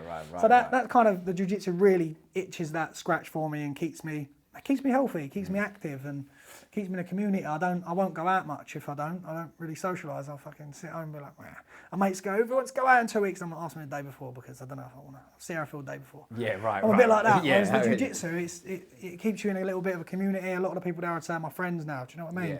Yeah. And you become friendly with people, don't you? Because you're still going at it with them, don't you? Do you know what I mean? What I find is like I end up not really doing much else. Like my mates are the people I grapple with, do you know what I mean? And like I'm happy to go home and sleep at fucking 9 o'clock. I did a run at the weekend with one of the brown belts, Lee. He's not very good. He's kind of the only a brown belt, fuck him. He's not a good brown belt though. He's a time served brown belt. He's kind of the gym grapple dummy really. He's like a karate level brown belt, like, you know what I mean? Like, he's the gym grapple dummy really. Everyone just mauls him, do you know what I mean? Good luck in your next bar, mate. It's only Lee, it'll be fine. It's only Lee, It's only Lee. We went and did a run at the weekend, so like they're sort of my mates. I don't really go out drinking. We did a Christmas party once a year. I go out with them. One of the guys, Ben, puts the UFC and stuff on at his gaff and does barbecues. That's mostly the socialising I do nowadays. Nice, That's my wife drags me out. She goes, we're going to see our friends. I'm like, or your friends are coming. Oh, yeah, you're going to see your wife's friends. That's a fun day. Or she'll bring my friends to here while I'm here. Right. Yeah. She looks after you. Yeah, but it's funny, isn't it? When you get in that community, it's like-minded people, isn't it? Do you know what I mean? Whereas boxing is almost like, it's like-minded people, but it's not so much the same. Like it's not the same. It's not, and like when you stop boxing, people go apart. That's done. That's it. It's over. When we were talking earlier about what we were kind of touching it in jiu-jitsu, Doesn't matter if you can fight or not. No. Doesn't matter if you compete or not. Doesn't matter what your background is. Everyone's like, cool, you're part of the team. That's it. And there's also 55, 60-year-old people on the mat, right, that are there still, and they will be there forever. You got 15-year-olds or 16-year-olds in the adult class, and Yeah. you've got 65-year-old guys. We got a guy, Roy. He's probably one of the older guys there. He's a black belt in judo. He comes down. He's a blue belt. Been a blue belt for a while, but he keeps chipping away. Comes he does. I don't think he does no gi. He's 60-odd-year-old body and some no gi for some rounds. You get all of that, and I think that's part of the attraction for people that don't do grappling. Yeah. Jiu Jitsu invites everyone. Yeah, it does, yeah. As and it should. And as also, it should. like, you've probably seen this as well in clubs, like, you'll go down there and there's a geezer with a fucking, shoulder brace on. He can't roll at the moment, but he still comes down. He still has the banter on the mat and sits Still on the hangs mat. about. And he's a brown belt or a black belt, and he's pointing, he's telling people what to do just to help out. And, like, that's his social, isn't it? Do you know what I'm saying? Versus, like, boxing club. How many 55-year-olds are coming down a boxing club to have a spar? Yeah, None. Never. Not, it can't happen. The problem is there's more egos in boxing clubs. Right. I feel like there is anyway. I think, feel like there it's is. more of a mean environment. I know that sounds a bit Yeah. fucking douchey, didn't it, to say, but it is. It's It like a is. mean It environment, is. like a rough Yeah. person. Like, the demographic that goes to boxing clubs come from, not all, but like typically similar type of background-ish, right? There's a reason you're in a boxing club. There's a do you know what I'm saying? Like, without trying to sound Middle stupid. class jiu-jitsu. Do you know what I'm saying? Right? Bougie jiu-jitsu. Yeah. Whereas jiu-jitsu, we all know you go and people that Yeah. are that like that too, but also there's the fucking 40-year-old geezer who's a hedge funder, like comes in from the city. I feel like if I went to a boxing club, random boxing club now, and they were like doing a sparring, they were like, yeah. What did you do? Oh yeah, I did a bit of amateur, bit of license, bit of pro, bit of this. The young lads would be like, right, fucking hell, Yeah. I'm gonna fucking take this cunt's head off to show that I can. Vaselining up and Yeah, getting ready to kill. Yeah. Putting on the 8-ounce gloves with no That's it, padding yeah, for yeah. sparring. Looking and all the that. coach to make Yeah. sure that, exactly. And then, but in a jiu-jitsu, you go, look, I'm fucking coming around, I'm working here, I'm just kind of dotting by. They're like, yeah, cool, man. No And problem. and Go most with of them- Larry. He's a black belt. Go with him. He'll look Most after of you. them will be like work at the level you want to work at. You get the odd person, but not very many. No. Not very many. I do a lot of gym visits, if you like, or dojo storming, or whatever you want to call it. I do like visiting gyms, and I do it all the time. I work away sometimes. I go to all the local gyms. I haven't been there for a while. There's Affinity, Basildon, I've gone there. Paragon, I've gone there. I might even go there later. Haveren's my club. I've been Reef. I was there for a while. I've been to MMA clubs all round. I go everywhere because I think it's good and everyone's welcoming. I've been to some 10th planets all around different parts of the country. And if I'm honest with you, off the top of my head, there's been maybe one person that I thought did something a bit shitty, and it wasn't even that bad. It was Right. it was just I started slow and they fucking went all in, and I thought, you cunt, why the fuck did you do that? Yeah.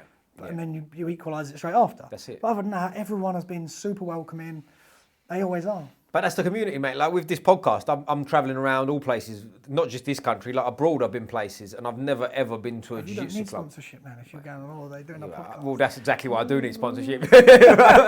Someone's got to pay for the flight. I need more holiday. I can't keep going out dancing with old birds for a living. No. But like, you turn up at all these places here and abroad. Like, I've never been ever turned away. Like, do you know what I'm saying? Like, I've never rocked up at a jiu-jitsu place and they've gone like, nah. Not today, Everyone's mate. like, yeah, come in, my brother, blah, blah. You're rolling with them. And it's like, I look at it like this. I've been to, like, just to name a few in Europe, like Amsterdam, Ireland, and Germany. Oh, not Ireland, sorry, I didn't roll in Ireland. Germany, all these places you turn up. Imagine if I turned up to the local boxing club and went, I'm just here for podcasting. Do you mind if I train? Let's see if he can fight. Do you know what I'm saying? It's a completely Coach, different can he fight? And like, bear in mind, most of these places, because you don't want to travel with a gi, I'm no gi'd up, right? Costa Blanca as well, I did wear a gi, that's why it came to mind. So, but like, you go out to these places and they couldn't be more welcoming. I turn up no gi, so the reason I say that, they don't know what rank you are, but you just jump straight into training. Do you know what I mean? They don't know you from Adam, but you go into these places and they let you roll. I was in Berlin, shout out to BJJ Dojo. The best thing to do is go with a pair of tracksuit bottom shorts and a plain With a hole in your shorts, like the kid. Wearing my Slazenger trainers.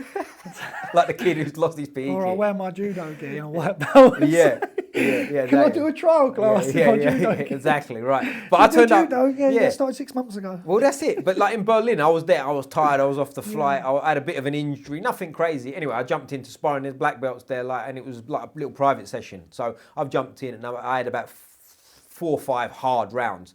And they're this has took 25 minutes, half hour. And they're, we're going to train for an hour and a half. They're going to train for an hour and a half, sort of thing. But I'm a bit banged up, and I said to the guy, Alex Futch, shout out Alex. Fuchs, I think you pronounce it. And I said to him, mate, I'm a bit bad. No problem, just chill. Do you know what I mean? Whereas again, boxing club, they're going to look at you and go, It's a bit different. fuck, what? Shut the fuck up. different, You've got 4 more rounds. Do you know what I mean? It's a different vibe, isn't it? And You get injured in boxing, man. Of course Like, you do. even in sparring, like, as I say, The culture's different. In jiu-jitsu, you can get mashed up, tap out. Yeah. Not the pressure though. You die. Yeah. If you're in the pressure, you suffer. Yeah, exactly. Don't tap to that. That's No. not okay. Yeah, exactly. In boxing, in sparring, even in sparring, man, if you get having your head kicked in, I feel like you're kind of in. Like I remember there was a Cuban guy who come down to spar us once, and they were like, "Yeah, he's a middleweight. He was a fucking light heavyweight or something. This kid was a fucking unit." They punched my head around the ring for 8 rounds. First 2 rounds, beat the shit out of me. Coach was like, "Fucking hell." He's like, "You're right." I was like, "No, punching my fucking head in." He was like, "You got more rounds than you?" I was like, "I'm fucking sitting in for the rounds, man." Yeah. Like, fuck me, I ain't good. Yeah, He exactly. punched my head in for fucking 8 rounds. And Yeah. I sit on the tractor tire at the end, like, fucking hell, man, I've got to drive home. I fucking don't feel good. Right, but that's the difference between being a fighter and someone who wants to do martial arts. Like, for Yeah. you, that's, you've got to do that, ain't you? Do you know what I mean? Here you go. So you box for a long time. As a boxer, you consider yourself a fighter, right? Yeah. As jiu-jitsu, you consider yourself a martial artist. Now, as a whole, are you a boxer? Are you a fighter or a martial artist? Great question, isn't it? And I think it depends on seasonal. That should be your new question. Yeah, Fuck is the that what we ask football- everyone? Fuck the football question. Are you a fighter or a martial artist? That's a good question, isn't it? Because it's interesting, and I think that's martial artists is for life, fighters for not a season, but you know what I'm saying. It's seasonal, isn't it? Do you know what I'm saying? Like when you was boxing, when you was a pro, and you was 3-0, 4-0, whatever, you're a fighter. Do you know what I mean? But then when your hand's injured and you're starting jiu-jitsu, you're a martial artist, aren't you? Do you know what I mean? It's a different thing, and they obviously, goes without saying, they overlink and they cross paths, don't they? They absolutely do. They But do. I do think there's a difference. There is, yeah, A for sure. lot of jiu-jitsu guys are martial artists. Yep. They might not ever be a fighter. That's the thing, and I think you can be a jiu-jitsu guy as a martial artist. You not can a be a fighter. martial You can't artist be a and boxer not- that's not a fighter. You can't If you're be a boxer. fighting, if you're a boxer and you're fighting, you're a fighter You need because to be you a wouldn't fighter. be there. You need it, yeah. Yeah. This is one of the things I say when you get. I know what's shitting on them. They will always exist. Some of the guys that need kicking up the arse. Come on, fucking move in the gym. Motivate you boys. But if they need motivating, it's going to be very difficult for them to find that special source when they're in the ring and they're suffering. Yeah. When they're in, even an amateur bout, if you're in, minute and a half of round 2, it don't sound like a lot to people that ain't boxed, but you're midway through Fucking long round time. 2 and you're fucking in an absolute war zone, and your coach ain't right in your ear and able to go, hold on a minute, look, come on, you're in the thick of it. It's a different position, man. It's a Well, different even world. not fighting, like put that into context. What you said, it's a lot like the 2-minute thing. Go to a track and sprint for 2 minutes, rest for a minute, sprint for another 2 minutes, rest for a minute, and do it 3 times. Yeah. See how you feel. See what state you're in. That's a Do you know what I mean? long- It's a it's a fucking long long time, time. man. It's It's a a hell of a long long time, time. man. But like you said with the fighting and martial artist thing, like you'll see that like with kids that are sort of that are sort of 12, 13, and they're talented. Some kids are fucking talented, but some kids have got it and some ain't, aren't they? Do you know what I mean? Yeah. You see that, and I think. It's the reason I think it's a really good question because I think there's an element of nature versus nurture. Do you know what I'm saying? Yeah, There's you can bring it out, but some people are just they're never going to be that. Some people are nice people. Do you know what I'm saying? And Some people are. I do find some people are too much of a fighter to become a martial artist sometimes. Sure, yeah, they're for too sure. aggressive. Yeah. No, they're too keen. Like a spazzy white belt, as I said. Some of them you could be a spazzy brown belt, man. You know everything, but there's so much fight in them that they cannot slow the fuck down. Yeah. That is kind of a part of one of the course it is, problems yeah. that can be encountered. And a part of it's plugging the holes. That's It's exactly not it. wrong being one or the other, but Yeah. I think the biggest thing is a martial artist that it's difficult because you're crossing paths, but a more of a martial artist vibe of person trying to be a fighter, they're not doing themselves a service. They're doing themselves a disservice because they're trying to be something they're not. Whereas if you try and be the It's gonna be martial harder. artist It's and gonna be be harder if you tricky do and that. be you, Yeah, you'll go yeah, far. yeah. You know what I mean? We all know people that are like, you'd see them and you speak, the ears are a bit of a giveaway, but like you see people that are black belts, they look nice, they've been, they're a 3rd degree black belt, but you listen to them, they speak nice. You'd never think they were a fighter, but watch them on the mat and they are. Whereas if from day one he walks in like, all right, mate, but he wouldn't have got that far. Do you see where I'm coming from? I do find, mate, it's a pretty common thing. The more people have had fights, the less they care about portraying that they've had fights.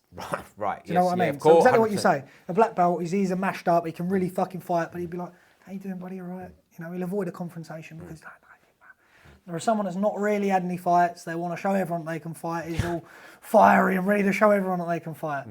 And as a fighter, I think most fighters are like that and then learn to get out of it.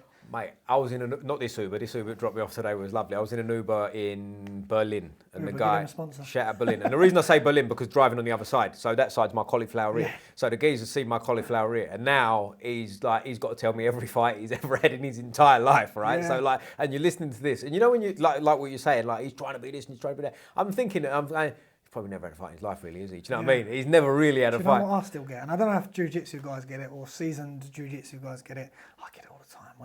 When there's a big fight on, mostly boxing, I get the guys that are out having a Colombian discotheque on the powder.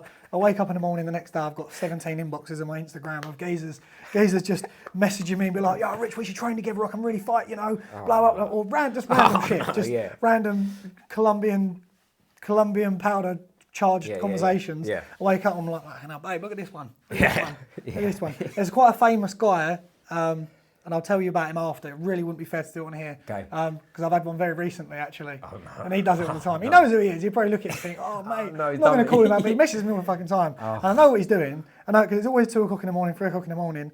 And then if I bump into him in person, he's the same. He's you know, fucking, I'm like, 2 in the morning, relax, leave me alone. I never, by the way. He thinks I hate him. He always goes, oh, I know you hate me. I'm like, I don't hate you. I actually really like you. Yeah. Actually, look, he's a nice geezer. Yeah. But you mess with me at 2 o'clock in the morning after a big fight all the time. Is there anything worse than a grown man telling you a fight story he's had? Come on, stop it, stop it. I don't need it. I don't need to hear it. But like from there, you also do judo. We haven't touched on judo yet. Where's that fit into the puzzle of jiu-jitsu? Was that for jiu-jitsu or was that originally it was? Yeah. So I injured my neck. Probably I got my blue belt and I got injured. Did I have a competition when I got my blue belt and then got injured, or pretty early on in my blue? Once I got my blue belt, which is over a year ago now, I got fucking cranks on the neck. Guy that did it was a sweetheart. I don't think he knew he did it. My fault. Trying to muscle out of shit, being an absolute donut. You've all been there, yeah. So I got a bit of a crank in my neck, and it was there for months. So there was a guy that done judo, John, and he's been teaching me now for the last year or so. That was a bit of judo, and I thought, I can't really do a lot of jiu-jitsu at the moment because it kept irritating here. I think I Uchimata John, he'll love that that's that. Shout out, John. I think it was a no-gi session though, so it's not the same. I think I banged him with a whizzer, boom, Uchimata. They all count, mate, they all count. And then he told me about the judo, and I was like, fucking hell, do you know what I mean? I quite like that. So he invited me along to do a judo session, which I started doing. And because I couldn't properly do the jiu-jitsu, I started doing judo every week. Consistently. But now that's interesting, not to jump in, but like that's, to me, that's what a real martial artist is, because you can't do jiu-jitsu for a while. A lot of people go, fuck it, I'll go back in 3 months. We're still drilling. But do you know what I'm saying? A lot of people go, I'll go back in 3 months. You've gone, what can I do? Do you know what I'm saying? Like you're doing judo. I don't want to fall behind. Yeah, there you go. My thinking was, if I go and drill jiu-jitsu, whilst I'm still going to develop, I'll develop very slow. If I look at a new skill that can supplement, it might actually that I go back better. So I started doing the judo for that reason. And I could do it with no impact. So for a year I was doing just technique. My techniques are awful, but I'm this is me. And anyone that knows me will say, you'll show me something, I will not be able to explain to you how I did that specific jiu-jitsu move. In boxing it's different. I can't explain to you how I do these throws in judo, but I can do them. So I did a throw in my last competition, and it was people are still talking about what it was called because it was kind of a variation of, it was like a Sodi Garami or something, right? Okay. If you said to me, Rich, show me that, I'll be like, mate, I don't know. Fucking double sleeve, I don't know, lapel, fucking jab him up, spin the other way, and throw him on the floor. I don't know. Yeah, just grab him and put him on the floor. Yeah. So through that year of doing technique with John, I learned to do a lot of throws quite well, but without fully getting into randori, as they call it in judo. It was only towards the end of the year I started doing more live randori. Which is sparring for anyone that doesn't know. Sparring, anyone that doesn't know. And then they were coming off really fucking sharp because all I'd done was drill for a whole year. There's something to that. I think because, and you'll know this again with the question of fighter and martial arts. As a fighter, when you've got a fight coming up, you're not training necessarily to get better. You are, but you got to get fit. You got to fight day. You're trying what you're good at hard, right? Whereas when you've got a bad neck, you're working on these techniques. That's going to fucking develop. You can only try to get better. And you've got to do them right? Yeah. Because especially if you've got a bad neck, you don't want to be lifting big judo John over your shoulder, right? That's it, Yeah, so like with the judo, I've seen you in about 6 different belts. I might be exaggerating, but on Instagram, it seems like every photo of you doing judo, you're in a different belt. Like, what are the belts of judo? So what you might have seen there is the competitions, they actually put you in a white or blue belt. So if you've seen the competition videos, it's that they put one in the white, one in the blue, regardless of your belt.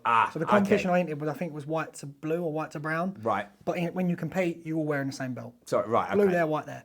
In terms of what the belt system is in judo, I think it's white, red, yellow, orange, green, blue, brown, black. Okay. It's not the same as jiu-jitsu. It's almost considered, here is 80 for, I think there's 80 odd, is the syllabus of judo. Once you know and can execute them effectively and demonstrate them, you'll be considered a black belt. But that just means you know the syllabus, doesn't mean you're proficient in using them all. Right. Okay, it's very different. So is it almost, and you tell me here, I'm not an expert in judo knowledge. Right, so because someone's going to tell me. Well, the reason I ask is because I don't know an awful lot. I've trained and sparred with a lot of judo guys, grappling, right? But I've never done judo for judo's sake. From what I understand, is getting a black belt in judo, is that almost like getting a blue belt in some ways as jiu-jitsu in terms of you're proficient now you start learning, or am I wrong on that? Probably more purple in terms of... I would say this. Theoretically, I think John would like me to be fighting for my black belt at the end of this year. Right. Because he thinks that's the competition level I should be at. Yeah. As in fighting the brown belt level. I don't know the knowledge of a brown belt. Like I don't know all the throws that they know. Haven't got that knowledge. But I can compete against them purely because of my history. Yeah. Because of the boxing, because of the jiu-jitsu. So I can be competitive 50-50 against that sort of level. Right. Like we spoke about earlier, no point putting me in the yellow belt. Yellow belts being it's white, lower. red, yellow. Right, okay. It's white, red, yellow, orange, green, blue, right? The competition I went in was white to blue, or whatever it was, and I had 4 matches with a total match time of 2 minutes. I had an 8-second match, a 10-second match, a 30-second match, and a 1-minute match. And that's purely because of my background, not because of my ability to do judo. Right. So because your effectiveness. My effectiveness, yeah. They're also terrified. They're also scared. They're also first competitioners. So it's not the same thing. Right. So would I say a black belt in judo the same as a blue belt in judo? It's very different. I would say if you've got history, you'll get to a black belt in judo fairly quick. Yep. If you haven't got history and you're starting from scratch, it's probably still going to take you 5 or 6 years, depending on how consistent you are. The problem that judo has at the moment is a lot of clubs only operate 1 day a week. Yeah, that's tough. There's a majority of clubs. To get good at 1 day a week is fucking tough. Yeah, very hard. So when I've done my judo, I'll go all different gyms all the time. That's clever. Yeah, I train less with my actual coach than I do with other clubs. Yeah. He comes in my dojo there and we do bits over there. But that's an interesting point too. I think that's a good way to do things. Like my coach, shout out Nicky Robinson, always encouraged me to do that. When I got to blue belt especially, probably before that, but like from my memory, getting to blue belt, I was like encouraged to go around to different places and learn leg locks from him and I've never been anywhere where they haven't. I've never been anywhere where they haven't encouraged it happens, really. man. I know we won't mention names, but there's a famous jiu-jitsu name. You can probably fill in the gaps yourself. They don't like you training other places. I know it exists. What we tend to do is with John, we'll work on something in the syllabus in there, and then I'll go and see if I can execute it on randoms at other gyms. But to not go off track, I would probably say starting from scratch. If you both start from scratch, the person that gets their purple belt in jiu-jitsu might be around that person getting their black belt if the judo guy's consistent. Yeah. If you're a phenomenal athlete, and I'm not saying I'm a phenomenal athlete in any way here. No, go on, say it, we're on camera. If you're a very good athlete, you're very consistent, doing as many days as you possibly can in judo, you might be able to get your black belt in a couple of years. Yeah. But I'm talking, you're training 3-4 days a week, consistently, taking on the syllabus, doing your research. Yeah. It's not the same.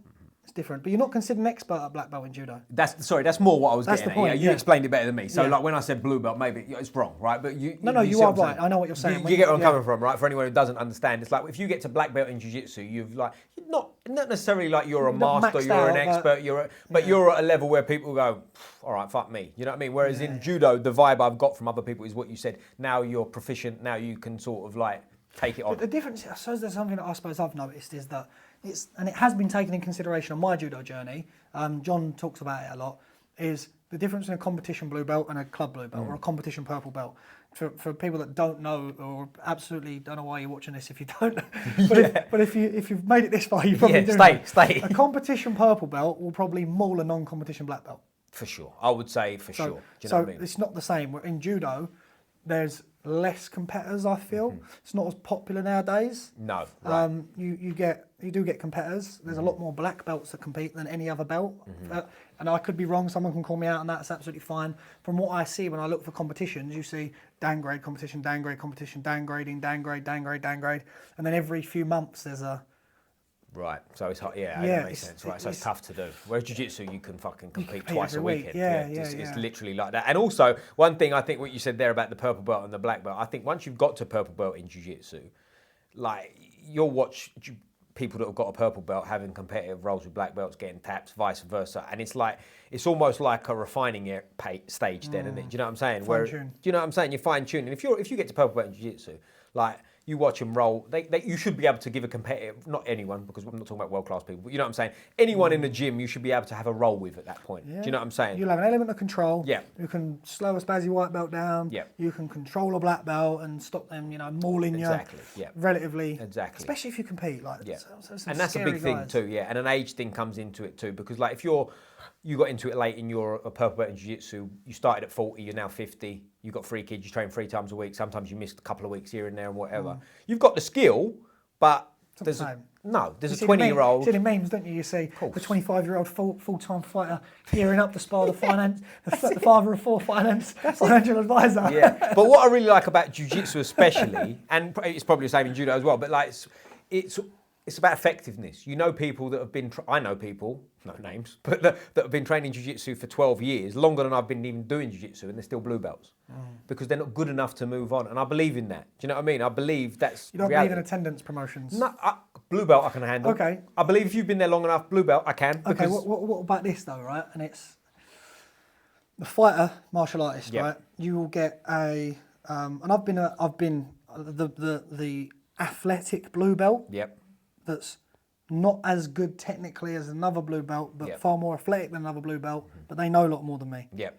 So, and not any athletic blue belt against any non-athletic blue belt. The athletic blue belt that knows a lot less, you can be proficient in 2 moves, but don't matter if you know it's coming, they're still going to fucking land it. Yep. Because they're very good. Yep. And this guy knows loads of different moves. Yep. Jack of all trades, master of none, if you like. Yep. They know 2 or 3 moves, but are super athletic. Yep. What would you do with that scenario? Well, there's a lot of moving parts. So he knows a lot more, right? Yeah. So you can ask him most moves and he'll be able to execute it quite nice. Yeah. Put him in a competition and get mauled because he's not got that fight. He will compete at purple belt because you can compete up and still do well and, podium. Yep. Even if it is a 2-man division. Yep. Yeah, he's got a silver medal. He can compete and do very well. What do you do with that? I think you lean on the side of effectiveness because I was the same. When I got blue belt, I was athletic. Some people have got physical, let's say... But that's a skill to me. And I'll tell you why I say that. Not because it's a skill in itself, but effectiveness is a skill. Now, related to boxing, and I think it'll make it clear. If me and you box, I'm much better than you, I'm pinging you, I'm moving. But you chin me with a right hand and I go down, fuck me. And you beat me every time we box. You're better than me. Do you know what I'm saying? I might be better than you, but I'm not. Does that make sense? So it does make sense because it goes on the point where I said to you earlier, I used to hate when older boxers would come in at 18 and be really good. Yeah. After you see the young boxers doing it since they were 10, I used to think, you can't. How the fuck are you coming in knocking people out? Anthony Joshua's a good example. Yeah. I don't know because we're the same age. Anthony Joshua's a year older than us, right? I didn't know him personally, but I'd been in, he come down to Wellsfield definitely once, maybe twice for sparring. I saw him spar with people. Year older than me, and I'm 18, looked 18. He was 19, looked like he does now. Like a man, yeah. Right, and I'm looking at him and go, like that, like, you can say what you want about his lack of talent, sorry, not lack of talent, obviously, lack of skill. Don't matter. Textbook stuff. Don't matter. Throw a 1-2 and it lands, he's going to fucking do a lot of damage. Do you see what I mean? That comes a long way. That's the fighter part, though. It's true. I would say, true. And I'm not arguing it, Yep. I think it's subjective. Yep. I would say the ability to execute any given move is probably going to err on the side of the fighter. Yes, okay. But also, here's another thing too, and I think this, the longer I've been doing it, and I stress this when I teach, and it's not come from me, it's come from other people. The better you get, the less you'll do. For example... Yeah. No, 100%. I won't do as much. I'll be better 100%. at, and take, not me, for example, a high level guy is going to be able to shut down... Is that not you? No. Camera's on, so it's me. But like, do you know what I'm saying? If you've got a top guy, and he'll shut everything down. Not everything, but you get where I'm coming from, right? He's got the ability to stop anything you throw at him coming. But he might choke you with a fucking arm bar on the left side every time. That's all he's got. It's funny, when I spar these, it's like a spazzy white belt. If I got a spazzy white belt in boxer, super keen boxer, he might be 10 fights deep, where wants to kill me, I'll say to him, I'll tell you what we'll do. We're not going to do 2-minute rounds. Well, we're going to do 6 3-minute rounds. I'll do 6 3-minute rounds. And I'll do fuck all for 2 rounds. I'll just sucker. I'll come forward for a few feints, catch, just put forward, and they're like, fucking, I'm fucking baiting him up. They start teeing off, they get more and more excited, then they sort of slow down, and then I'm like, right. That time now, innit? Mate, now it's and then I start pinging you up. Yeah, there you go. And it starts with a jab normally, right? And they can jab you 3 or 4 times, and they're going, shit. You know, and listen, you're a blue belt and you're winning tournaments, like, so you're at a level where you're seeing this in jiu-jitsu, whereas like you'll spar with a white belt who's trying this way, going side pass, back step, blah blah blah blah, and you're just fucking waiting. Do you know what I mean? He's doing so much. I like to try old man jiu-jitsu, man. I do. But do you know what I'm saying? You're watching him do it, and you go, "Cool, do that. Carry on, carry on." 30 seconds down, grab his neck, finish him, and he's like, and you go, well, "You're doing a lot, like what you said earlier. I don't know if it was on here or not. You're doing a lot of nothing here, and I'm just waiting for your neck, and now I've took it." The boxing thing for me is they step, slip, roll, bounce, feint, dodge, slips, do step round, and I've just gone. and then they've stopped and gone, boop. Well, the Philly shell one's the one I've sparred with a few people that don't know what they're doing. They pretend they do, and they start Philly shelling and rolling. But as they're doing the Philly shell, for anyone who doesn't know, front hand low and backhand high, and they're doing that, and then you can just jab straight down the middle, right? And then I teach it to a novice, and it works every fucking time. Every fucking time. The two main points I say to people. A lot of you go point A, B, and C. Yeah. They're going to read that, right? Yeah, exactly. Secondly, change the tempo, right? Jab them as fast as you can, so they parry it. Jab them as fast as you can, so they parry it, and then go really slow. Boop. Yeah. They won't carry it. They won't stop it because they're going to go. And as they do that, your punch comes a little bit slower, and you'll catch them every time. It's funny. You sucker people with it every time, Yeah. changing the tempo. Yeah. And there's probably similar things to do in Jiu Jitsu where you can. I don't suppose you're passing a guard and you present the left arm, they Kimura you. They think Kimura, they pounce on that Kimura and then you just drop into it and reverse it. Same sort of thing, isn't it? Yeah, absolutely. See, I try and dangle my arm to people all the time. I go, Kimura me, fucking come on. Come on, take this off. Take the bait. Yeah, but there you go, and that's what you get. But like from the judo, obviously the throws, right? But like, what other crossover do you see from judo? Is it beneficial, the sort of thing that you'd carry on doing forever now? It's changing my gi game a little bit. Right. It has changed my gi game. A lot of the stuff that mostly at Haven we do a lot of no gi. They do a gi session once a week. So I didn't do a lot of gi there. When I was at Reef we did a lot of gi there, so I got into it. But more so the judo kind of got me into the gi, if anything. Hasn't changed my game. Right. Jiu Jitsu changed my gi game, which now I have a game. Because before I didn't, I would just do my no-gi game in a gi. Yeah, I got you. Yeah, I wouldn't really do anything. The only thing I used to do was different. From a side control, I might grab a lapel to tighten up. But That's interesting, really, right. I didn't really do a gi game. It was just no-gi in the gi. Mate, I still do. Now I still do judo. I can take someone down, keep grips, and better control. That's interesting. Which makes a big difference. Well, the reason I asked you is because when I was a blue belt, I started wrestling. And shout out Lubo Kumbarov. I want to do a bit of wrestling. Four-time Bulgarian champion, really took me under his wing. And like, the reason I asked that is because it changed my style completely. Like, I mean, night and day. I might as well have just like not waste of time, because obviously the tricks I learned before that I still use, but when I'm in that position versus like I don't look for it anymore. Like when I found wrestling, and Lubo more specifically, because he's one of these guys that not only a great wrestler himself, was a great coach. Do you know what I'm saying? Like he could get the point across and make you feel like in a way you understand. Make you understand it, show you it. It wasn't. I don't want to say it wasn't a lot of techniques, but it wasn't like, come here, I'll show you an arm bar. A lot of it was like how to feel the body, how to pressure someone, how to make someone do what you want them to do, blah, blah, blah, blah, blah. Great coach. And like that changed my style completely. So I'm always interested like when people add something in. Like I know people that have started karate after, and as silly as that sounds. It's changed something. There you go. It's changed their entries. It's changed the way they do things. It's changed my gi. It's changed my gi game. Like it has changed my gi game. Has it changed my no-gi game? A lot of the throws you can't do in no-gi. Right. I can do a bit more foot sweeps now. A lot of the hip throws. You'll be careful with a hip throw in no-gi though, because you can just end up exposing your back. Yeah. So I'm conscious of not doing bad habits. And also legs are available, right? In no-gi more so, because you're not tying them up so much. Like when I've sparred with judo guys, I sparred with a guy down in Aldershot once, and he was a black belt in judo. He'd done a bit of jiu-jitsu, but he was a judo guy. And like we started sparring, and when I say he flipped me, my fucking legs nearly hit the ceiling as he slammed me over. But as soon as that happened, the coach gave me like, he's a fucking judo black belt. And I didn't entertain it anymore. It was straight for the leg, straight for the leg, straight for the leg. Listen, Do you see what I mean? if I do newaza, as they call it, it's not the same. Right. It's not the same. Like, I'll give you a great example, which I don't really get any trouble from any of the judo guys on the ground. They start on their knees. Right. And then I will just go into a butterfly or a half guard, and then it's kind of game. How do they take that? Are they like, poo? A lot of them don't know what it is, do they? That's why, yeah. But a lot of them are like, the fuck you doing? Some of them give up as soon as you go into that position. They're like, oh fucking hell, it's a judo, it's a jiu-jitsu guy, and they don't. Right. Some of them will have a good go. Yeah. They'll have a little good go trying to pass. But I don't try and smash them sometimes. I just try and see if they can pass, which they can't. I like to set up a baseball bat choke, really. They all fall into that quite a lot. Giving away your secrets now, mate.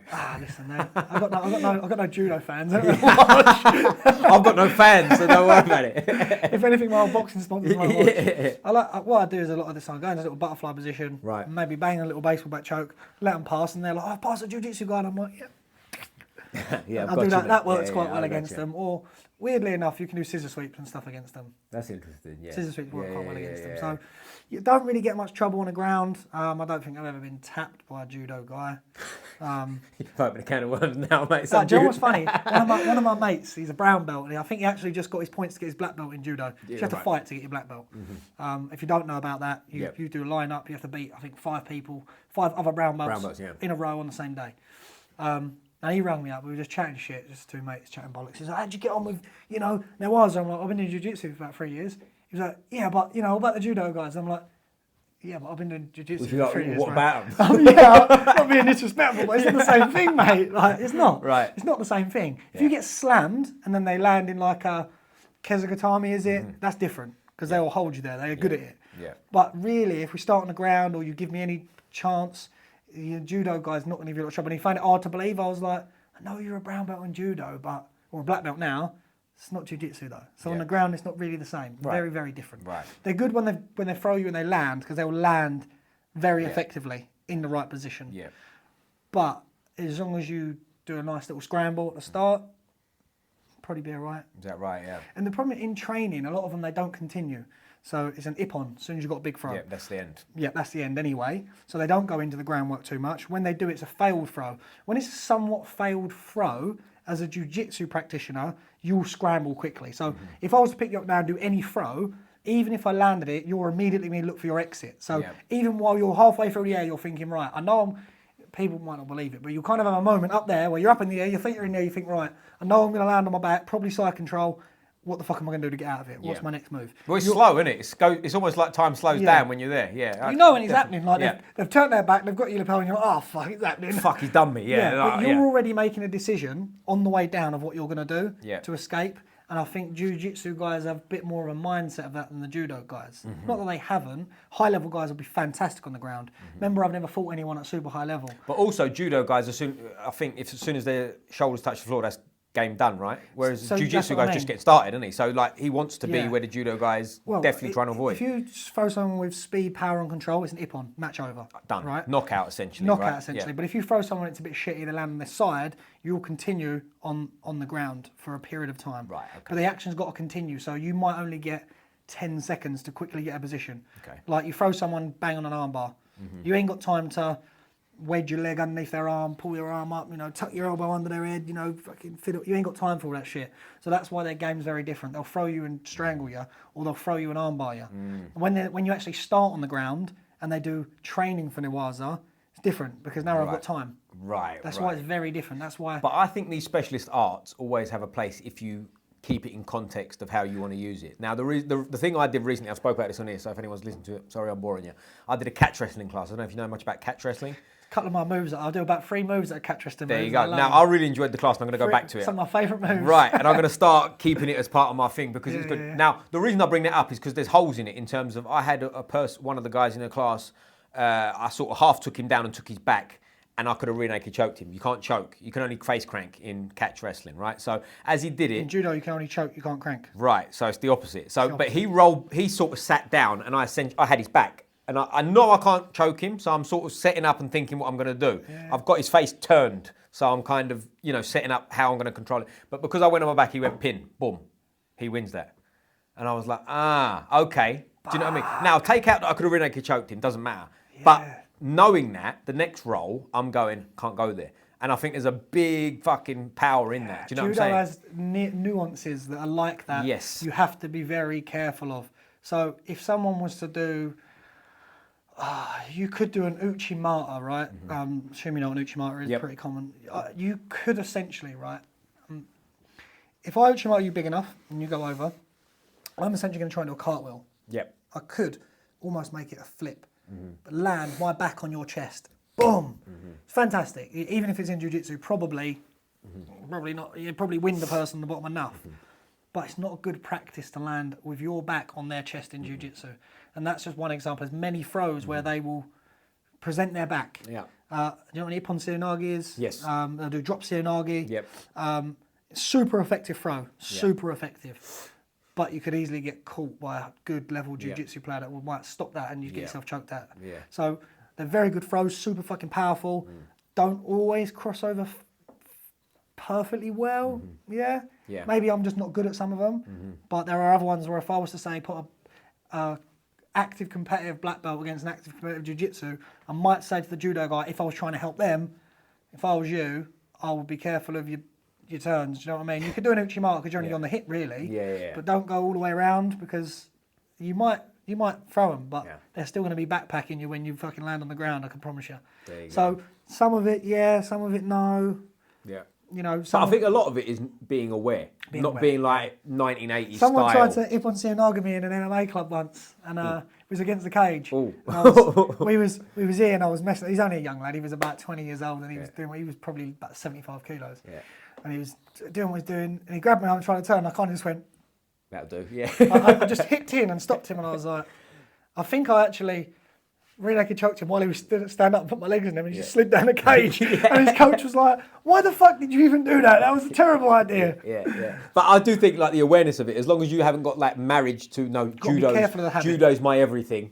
Do you know what I'm saying? Use your judo, and you start being awareness of it. That's when you can really use them. And that's you've got to be very careful of what you do. Yeah. Same when you try and cross over Thai boxing and boxing, though. For sure. Because you don't want to roll too low in a Thai boxing match and fucking eat a knee. No. Be very, very careful of that. 100%. They're very different things. You can catch a kick if you're boxing with a long range hand and someone fucking catches you there. You got to be careful. You don't want to have your hands here too much either. There's so many variables that if you're going to do mixed martial arts or mix into different stuff, that it ain't all going to work. Yeah. It ain't all going to work. I appreciate that. Yeah, I appreciate the element of understanding. Do you know what I'm saying? Versus like you would have probably been there yourself. You was a much bit higher level boxer than me. But like there was a time when it was boxing, it was like, I need any of that shit. I'll just punch him in the fucking head. Do you know what I mean? But once you start putting the pieces together, I'll tell you where, just briefly before we wrap up, like where I got into grappling and where I was lucky. I started doing some sparring with some MMA guys, and I won't mention where it was or who they was for what I'm about to say. But they weren't very good. But they classed, I don't even know if they fought, to be fair, but they was MMA guys, right? And we did some stand-up sparring, and I'd ping them around a little bit. Then we did some grappling, because they was like, you interested, maybe we'll do some grappling. And they still weren't very good. So even though I'd never grappled before, I was in it. Do you know what I mean? Hanging. I was like, doing all right. As a competitive boxer then? Yeah. Was it senior boxing you did? Yes. Boxing senior? Yeah. Do you do MMA? Do you train MMA now? Sparred MMA, I've never fought MMA. Do you still find that you're pretty comfortable standing up with anyone? Yeah. This makes a big difference, doesn't it? Yeah, big time. I actually think, and this would be interesting to ask your opinion too, as you've done a bit of both. I've done Thai boxing in Thailand and stuff, but I've never fought, I've just sparred, right? I personally think, and maybe I'm biased, that boxing is a better background for MMA than Thai just because of the movement and the footwork. I'll answer it with made-up statistics that someone can Google. Okay. Find out how many KOs you get from leg kicks, or from kicks in general, and go Google how many KOs you get from punches, right?